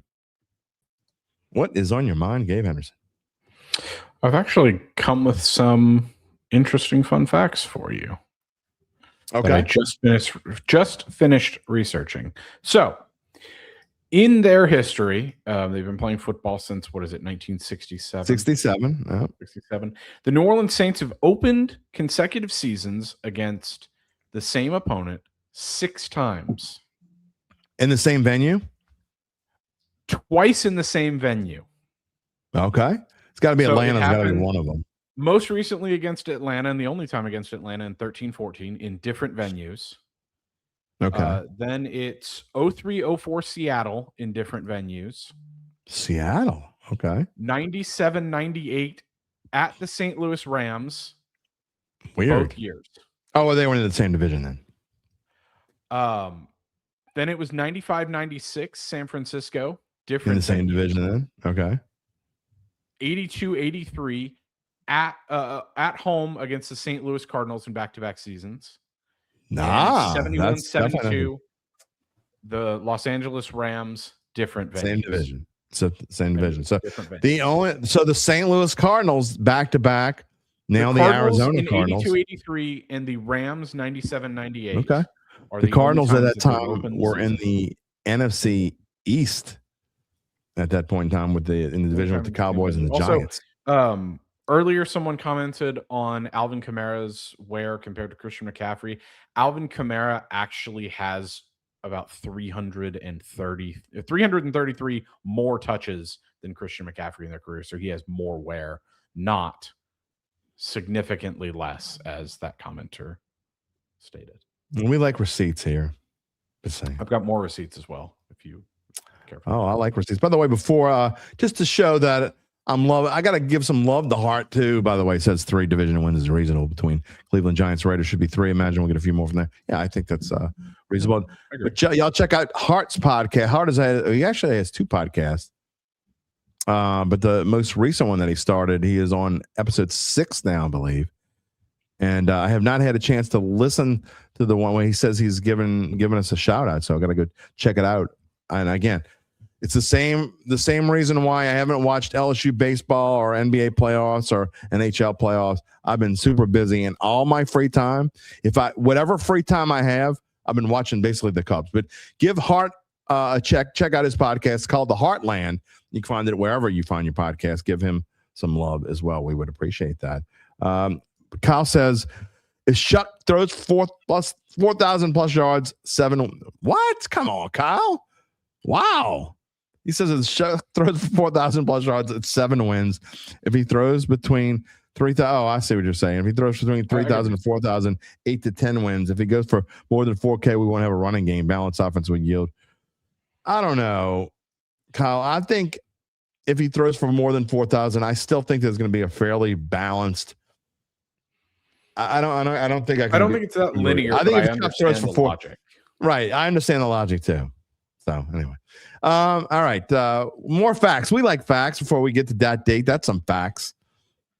What you got? Okay, so I went back and I looked, and of the 21 running backs who at age 31 or older have rushed for over 1,000 yards in a season.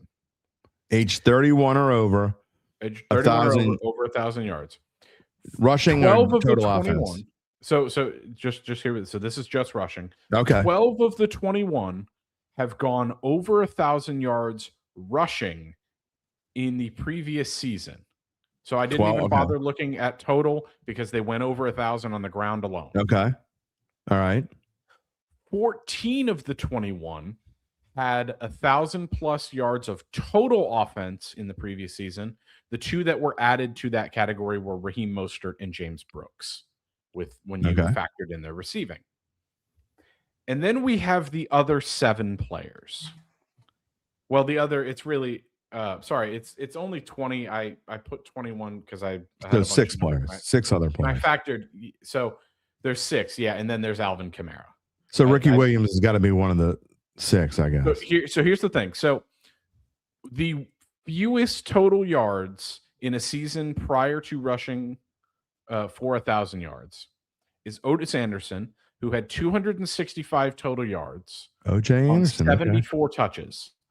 Was he with the Cardinals then? I don't know. I'm not Giants. 100% sure. Okay. I think he was still with the Giants, I believe. Okay. He did not start a single game. So he was a backup that season, and he only had 74 touches. Okay. After him, it is Mike Anderson, had 310.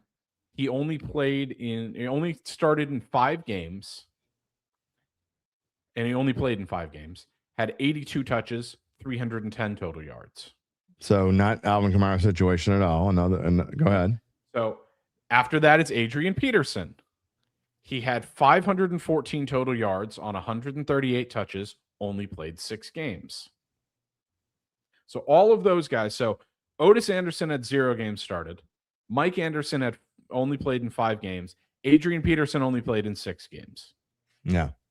Then we get to Alvin Kamara. 657 total yards on 164 touches across 11 games. I mean, hold on real quick. I'm going to ask you to say that again. Say that again. Alvin Kamara had 6. So he has the 4th fewest of anyone. 600 what yards? 657 yards. All right. On 164 touches across 11 games. That is 4 yards per touch. That's not 4 yards a carry. That's 4 yards. But you realize how bad that is? And that's including his receiving, by the way. 4 yards per touch. After this is Ricky Williams with 878. Right, who woosawed for 3 years. He had 189 touches and he only started 3 games. Yeah. After that, you get, if you really want to go down a weird rabbit hole, it's John Henry Johnson's career. Because he didn't have an age 31 season because he sat out because of a contract dispute. But he went on to, at like age 34, rush for 1,000 yards. Yeah. But the season before then, he had 918 total yards on 237 touches across 12 games. And rounding out the group is James Stewart with 927 on 166 touches. So 2 more than Kamara. And only 300, 10 games. 250 more yards. And he had 927 yards to Kamara's 657. So for anyone thinking that Alvin Kamara is going to have, there would be a major anomaly. Is the point? It really would be. Yeah. So again, is it possible? Of course it's possible. Is it possible he's part of this team and he comes back and he has even a semi Alvin Kamara season? Of course it's possible, but we're giving you facts here. We're telling you what's happened in the past. I don't want to hear you don't want to hear what happened in the past because you just don't want to hear it. I mean, it's not, if it backed up your point, you would want to hear it. We're telling you that if Alvin Kamara, first of all, we don't know if he's coming back, but if he does come back, the point is for him to have a relevant season would absolutely be an anomaly in the history, from the history of the NFL, not just the Saints. Never happened to the Saints, obviously. To be fair, this is the list that I'm going off is purely running backs who have rushed for 1,000 yard season. Right. If you open it up to 1,000 total yards, and I'll dive a little bit more than that. You'd probably find a few more in there. Who? I mean, I'm trying to think of guys who like were both, and like Roger Craig comes to mind. Roger Craig comes to mind, but he was not. Roger Craig was basically done. He had a really good season as a 29-year-old, as Alvin Kamara did. And guess what? His 30-year-old season, this is a perfect comparison. In fact, this name came to my head. Here's a perfect comparison. Roger Craig at age 29 had, he had combined about 1,500 total yards of offense. His 30-year-old season, tell me if this sounds familiar. He had 640 yards of total offense. Does that sound familiar? Yeah. And his 31-year-old season, what did he do? He had like 720 yards. So, yeah, we're telling you what I think the ceiling for Alvin Kamara is. If he comes back, and that would be okay, I guess. 700 yards is probably a ceiling. UBN's question. Ricky Waters is enough. Ricky Waters is probably a little bit more of a rusher. You got it up. Look it up. He rushed for over 1,000 yards the season before. Okay. So he was included in my. He was included in my 1,200 rushing yards at age 30 and 1,242 at age 31. He was included in the 12 to doesn't 20 fit who the have mold. rushed for over 1,000 yards the year before. Yep. Didn't even look up his receiving stats. Didn't need to. Let's see. Bad Bunny Billy says, is it more possible Loomis gives another running back a top 10 annual payday for a running back? ATN, ninth highest paid. AK is eighth. Maybe S. I know you're just being goofy. Bad Bunny Billy, you're one of those guys who thinks that running backs don't deserve high salaries. And I've said this before. Here's an opinion for you. Hart, you want an opinion? Here's an opinion. That dude's wrong. Bad Bunny Billy, you're wrong. You got to have a good running game.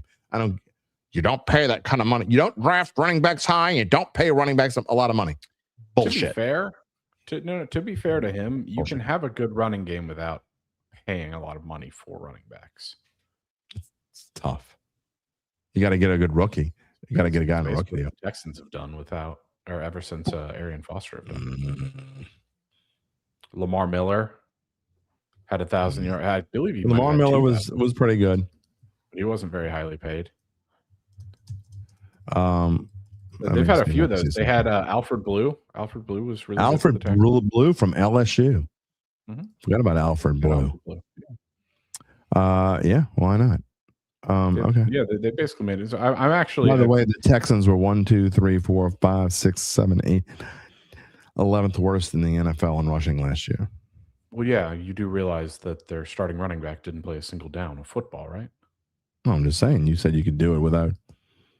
You basically can. Yeah, but last year isn't the year to look at. Look at what they've done the years before. All right, the year before that, they were right behind the Saints. 2024, 1, 2, 3, 4, 5, 6, 7, 8, 10, 11, 12, 13, 14. The Saints were 14th. The Texans were 15th. We're not going to go beyond that, but we could. No, late 2010s with guys like Alfred Blue, they've made a living of it. So you don't necessarily need to. I mean, I would venture to say that David Montgomery isn't in the top 10 paid running backs, and he could have 1,000 yards. I think the investment in the offensive line matters a hell of a lot more than your financial investment in running back. That I agree with for sure. We always talk about in the trenches, and if you don't have a good offensive line, doesn't mean much. I think Billy would agree with me as well there. Maybe you would, maybe you wouldn't. All right. We are getting long in the tooth in the show. We're approaching 2 hours. You know how I hate it, and I'm not joking. I hate when we go past 2 hours because we start losing the attention span. Hey, you know what? I'm going to blame the commenters because I told them to stop giving names because I had almost all of those guys you researched. I had the stats already done on those. Could have saved us a bit of time. Great comments today, by the way, just because y'all are trying to hold on to the past and some of you don't want to spend money on running backs. Facts are facts. You could pull little crevices of, I'm giving you facts that matter, by the way. And you can't say, well, your facts matter. My facts matter because we're talking about in the history of the NFL. I'm giving you a fact in the history of the NFL. I don't want to hear the last 3 years or what. Stop it. You're like pesky mosquitoes flying around. I had termites in the dungeon last night. Somehow, I don't know how. They kept flying. Pesky insects. Stop it. No, fleas. Yeah, fleas, whatever. All right. Dat Date, are you ready? We haven't done one in a little bit. I told you I was bringing it back. It's semi-abbreviated. Before we get to, I don't really have a lot of questions for you today. And really, I think you're going to get both of them right. One of them I'm basically going to give you the answer. But let's do locally first because there are some interesting local notes. On May 11th, 2010, Saints related. I mean, there were two pieces of news. One was that Jari Evans was re-signed to a 7-year contract. That's pretty cool. But here's another fact. On May 11th, 2010, Gabe, the Saints got some hardware. Saints players got some hardware. What might that be? What year? Sorry, I'm 2010. 2010? May 11th, 2010. Ring. Yeah, that's right. Exactly right. Of course it is. At the Super Bowl ring. Now, here's one. Well, let me go to 2002 first. On 2002, not football related, but a certain basketball team moved from Charlotte to New Orleans on this date in 2002. Remember George Shin and what was Peter Woldridge? I don't remember Woldridge's name. Anyway, they were hated in Charlotte. They couldn't wait to come here. Well, they couldn't wait to get out of Charlotte. And they came to New Orleans, and the Hornets became the New Orleans Hornets before they ended up becoming the New Orleans Pelicans, and Charlotte got another team, and they became the Hornets again. But that happened 24 years ago. Damn, I'm old. All right. The NBA's been back in New Orleans for 24 years. Wow. Okay. And then on Dat Date in 1982, the birth of the original USFL, which many may not know, had to do with a New Orleanian and the same guy who helped get the Superdome started, helped birth the USFL. Dave Dixon, back in 1982, the USFL formed.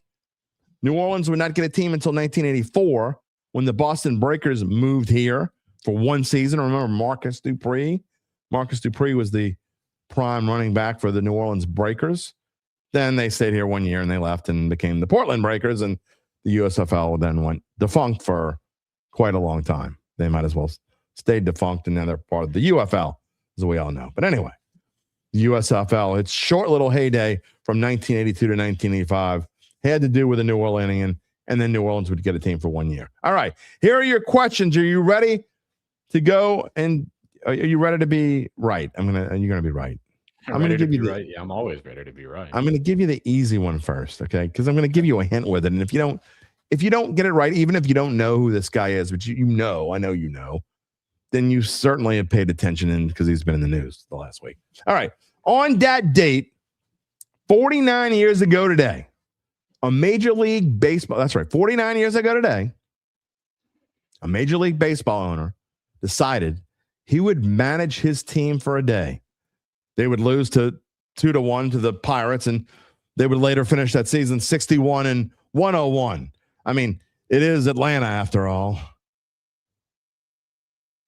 Who was that Major League team owner? No idea. All right, I'll give you another hint. I got to give you this first. Well, didn't do it.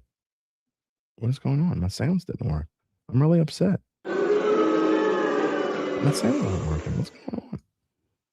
Did you hear it, or is it just me on my? Yeah, I heard the booze. I heard the booze. Oh, say I didn't hear it in mine. That's weird. Now I don't know. Anyway, right?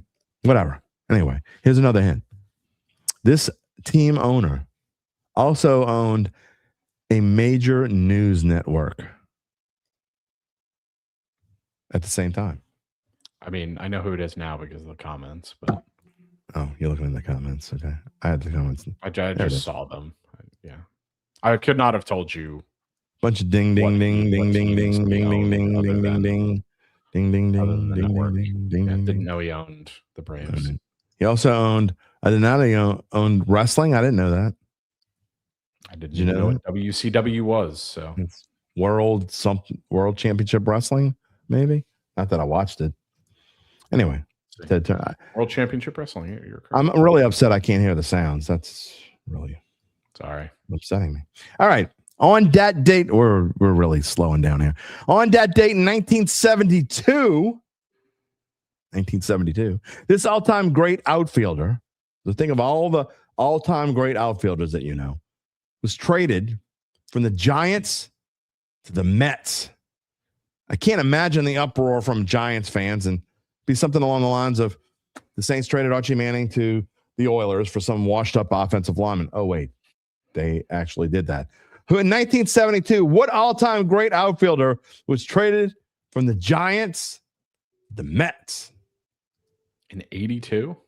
72. 72. Giants to the Mets. I don't know. All right. Well, he made here's a hint. Some people say he made the greatest catch in the history of Major League Baseball, and I don't know, one of the World Series in the 50s. I don't remember exactly which one. Willie Mays? I'm assuming you can hear that. I can't. I can. Yeah. Okay. I did not know he played for the Mets. All right. There you go. Some birthdays from today. You want to feel old? I told you we would have something related to the Carolina Panthers. I'll make that the last birthday. Steve Bono. I didn't know he was a former Saint. Apparently he played for the Saints. When I was looking this up, Steve Bono played for the Saints for a brief time. But that's for UBN. There's your birthday of the day. Yeah, they all got it right. Willie Mays. UBN, you're right. You may run like Mays, but you I didn't know he played that late, and I did not know he played for the Mets. All right. There you go. I don't know why I thought Steve Bono is 64 years old. I remember him most with the San Francisco 49ers. How about Matt Leinart? What do you think of Matt Leinart? Texans great. He is 43 years old today. And here's how we end this segment. Better late than never. No. Better late than never. Brian Cavitt's birthday today. 61 today. Happy birthday, Brian. You were 3 years younger than Steve Bono. Born on this date, today's birthday. Maybe the snazziest dresser in the history of the National Football League. And still today, I wish I could pull off the shit that he pulls off. Cam Newton.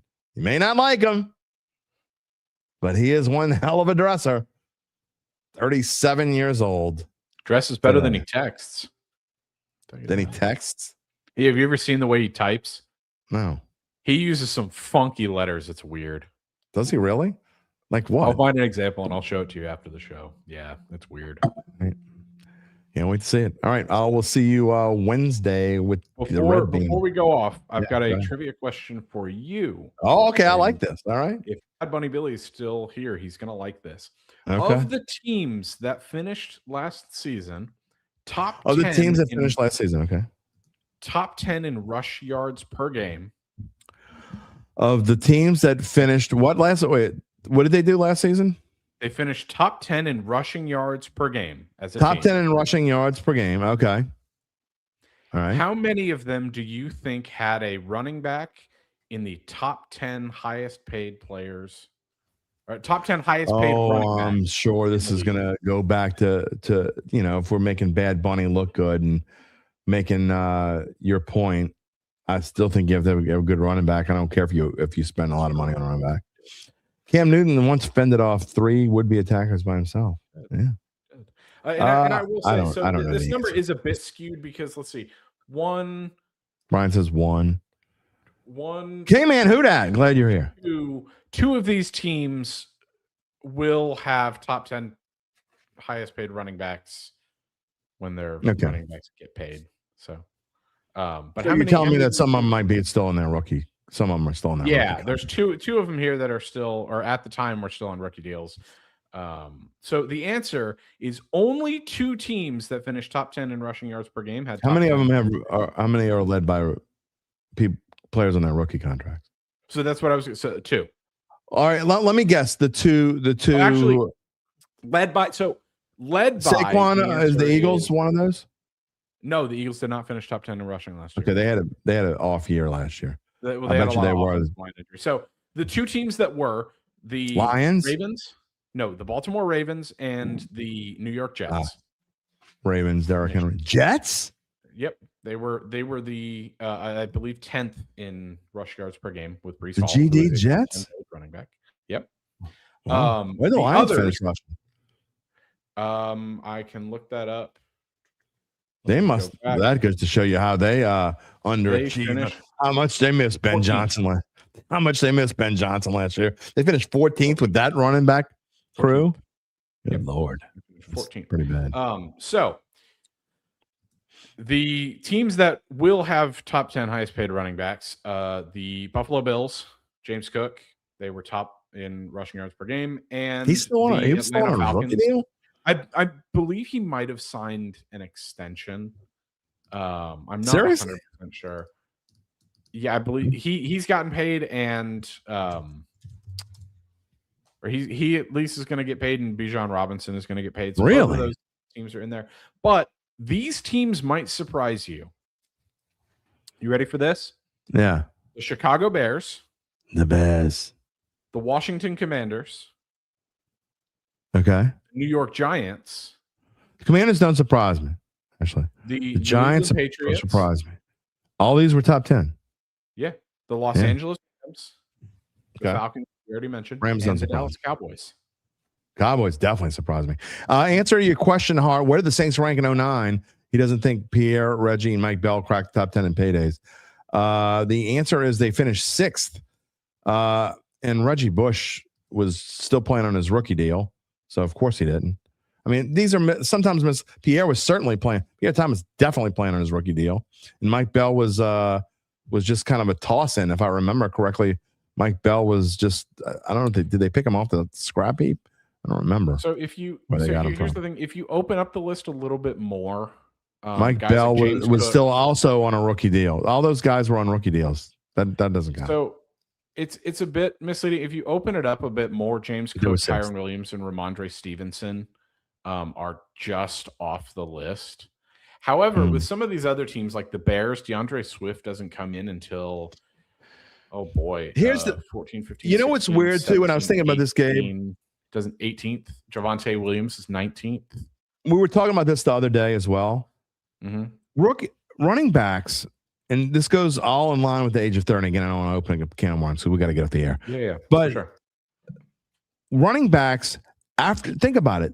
Most of them only really get one more contract after their rookie deal.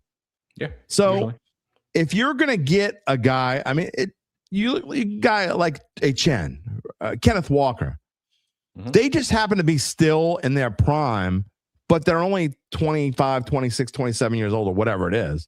This is probably the last real contract they're going to get. They might get another contract, but they're not going to get another contract like this. So when you're signing a guy for a lot of money, you're only signing guys for lots of money who are right off their rookie contracts and are going into their age 25, 26, 27 season. So it's a little bit misleading. So that's why, and I know you hear where I'm coming from, because not everybody gets and that's why I provided those caveats. It's kind of misleading. So it's hard to say those things. Guys are either still in their rookie deals or they're getting one more deal. They're Saquon Barkley or whatever it is, and now Travis Etienne. Yeah, but if you look at some of those teams, like DeAndre Swift is never going to be a top 10, never going to be a top 10. Absolutely right. Highest paid running back. No one on the Commanders is. I mean, Jaden Daniels will absolutely be a top 10. I mean, what would Jahmyr Gibbs when his contract's over, though? What about Jahmyr Gibbs? He's going to get a contract, right? I mean, he's a lot of money. Yeah, I mean, what's he going to get? But they also weren't top 10 in rushing. He'll get optioned. He'll get the fifth year from the Lions. He might already got it. It'd be interesting to look at these over time and see how many teams have highest paid run. And it'd be interesting if you opened it up to how many teams allocate the most amount of money to the position as a whole. Yeah, for sure. Because if you look at the Patriots are going to allocate a lot of money over the years between Henderson and Stevenson if they continue to go that route. And they finish. That's a show in the summer. I think we actually. That's an interesting discussion. We could like really dive into that in numbers. I know a lot of people like numbers, but I just thought I'd be interested. Yeah, Bell actually did play in the Super Bowl. He wore the wrong. I know. Lance, what are you asking me? Are you asking me who I'd prefer? Breeze Hall, or Chen? I would take Breeze Hall easily. Yeah, but Breeze Hall wasn't much better running back. Yeah, there's no question. I don't think anybody. Yeah, I don't think hardly anyone would deny that. Breece Hall is. He's a much more explosive and efficient runner. Yeah, Breece Hall is. I believe last year was his fourth year. He's probably on his option. Huh? No, he just got an extension. It was at the end of April. $45 million. Yeah, they 3-year 45. Right. So that's when they signed that extension. By the way, it's the reason why Chris Olave is going to get his extension this year. They do that in the option year. They activate your option, and then basically you have time to talk about what your extension is going to be. Yep. So, oh boy. All right. Well, we're not answering any more stupid questions. I will see you on Wednesday, my friend Devin Snow. It should be an interesting, fun show. But definitely put running back talk on the list for the summer. For sure. See you Wednesday. All righty. All right, everybody. We had an interesting discussion today. Very good discussion. Lively. Look, we love lively debates. We don't want a boring ass show. Who wants boring shows? We don't want boring shows. Dattitude. That started off slow. I don't know. I've noticed this lately. We have had crowd. The crowd in the first 10 or 15 minutes have been like kind of slow, and then it starts picking up, and then we get pretty good. Hart says, give him Breece Hall. Subjectively refuses to endorse an Iowa State player. Okay. All right. I gotcha. We're moving on. It is a great Mono-y Monday. We told you we would bring Dat Date, and I promise, sort of, that it'll be part of Wednesday's show. Sort of promise. Depends on what happens. Depends on I'm going to be honest before I go off the air here. I worked my ass off this past week. And I didn't get a lot of sleep, and I didn't wake up today until I don't think I actually got out of bed until 8:15. And on a Monday, Monday, a show day, for me to not get up till 8:15 is super rare. I hit snooze like 8 times, I think, today. So it is what it is. So we'll be better on Wednesday. Devin comes on. Episode number 504 coming up. 504. It's a big one. It's going to be a fun one. But it will wrap it up for show number 503. I want to thank today's guest. Well, you were our guest, and Gabe, and whether we agreed, disagreed, or whatever the case may be, we thank you for being here. If you have not yet subscribed to the Dattitude YouTube page, I politely as I can, I don't do a whole lot of things super politely, but I will politely ask you to subscribe. Find us on Dattitude. Find us on YouTube. Give us the thumbs up. It helps the algorithm. It helps the show. That's the best way to help the show. And I just found this out today, by the way. If you don't, I meant to mention this earlier. I think they switched up how you do on YouTube. I know they switched up how I have to click on things when I start the show. But apparently, if you're a member on YouTube, I don't think you can tell me if I'm wrong, but if you're a member on YouTube, you don't see ads when you watch the show. But if you're not a member, you do. That's the way I'm understanding it. You can tell me if that's wrong or not. I think they just started that. It's a weird thing. So there's another reason to become a member. It not only supports independent broadcasters, journalists, podcasters, whatever you want to call me these days. I'm all those things. But you don't have to watch the ads during the show.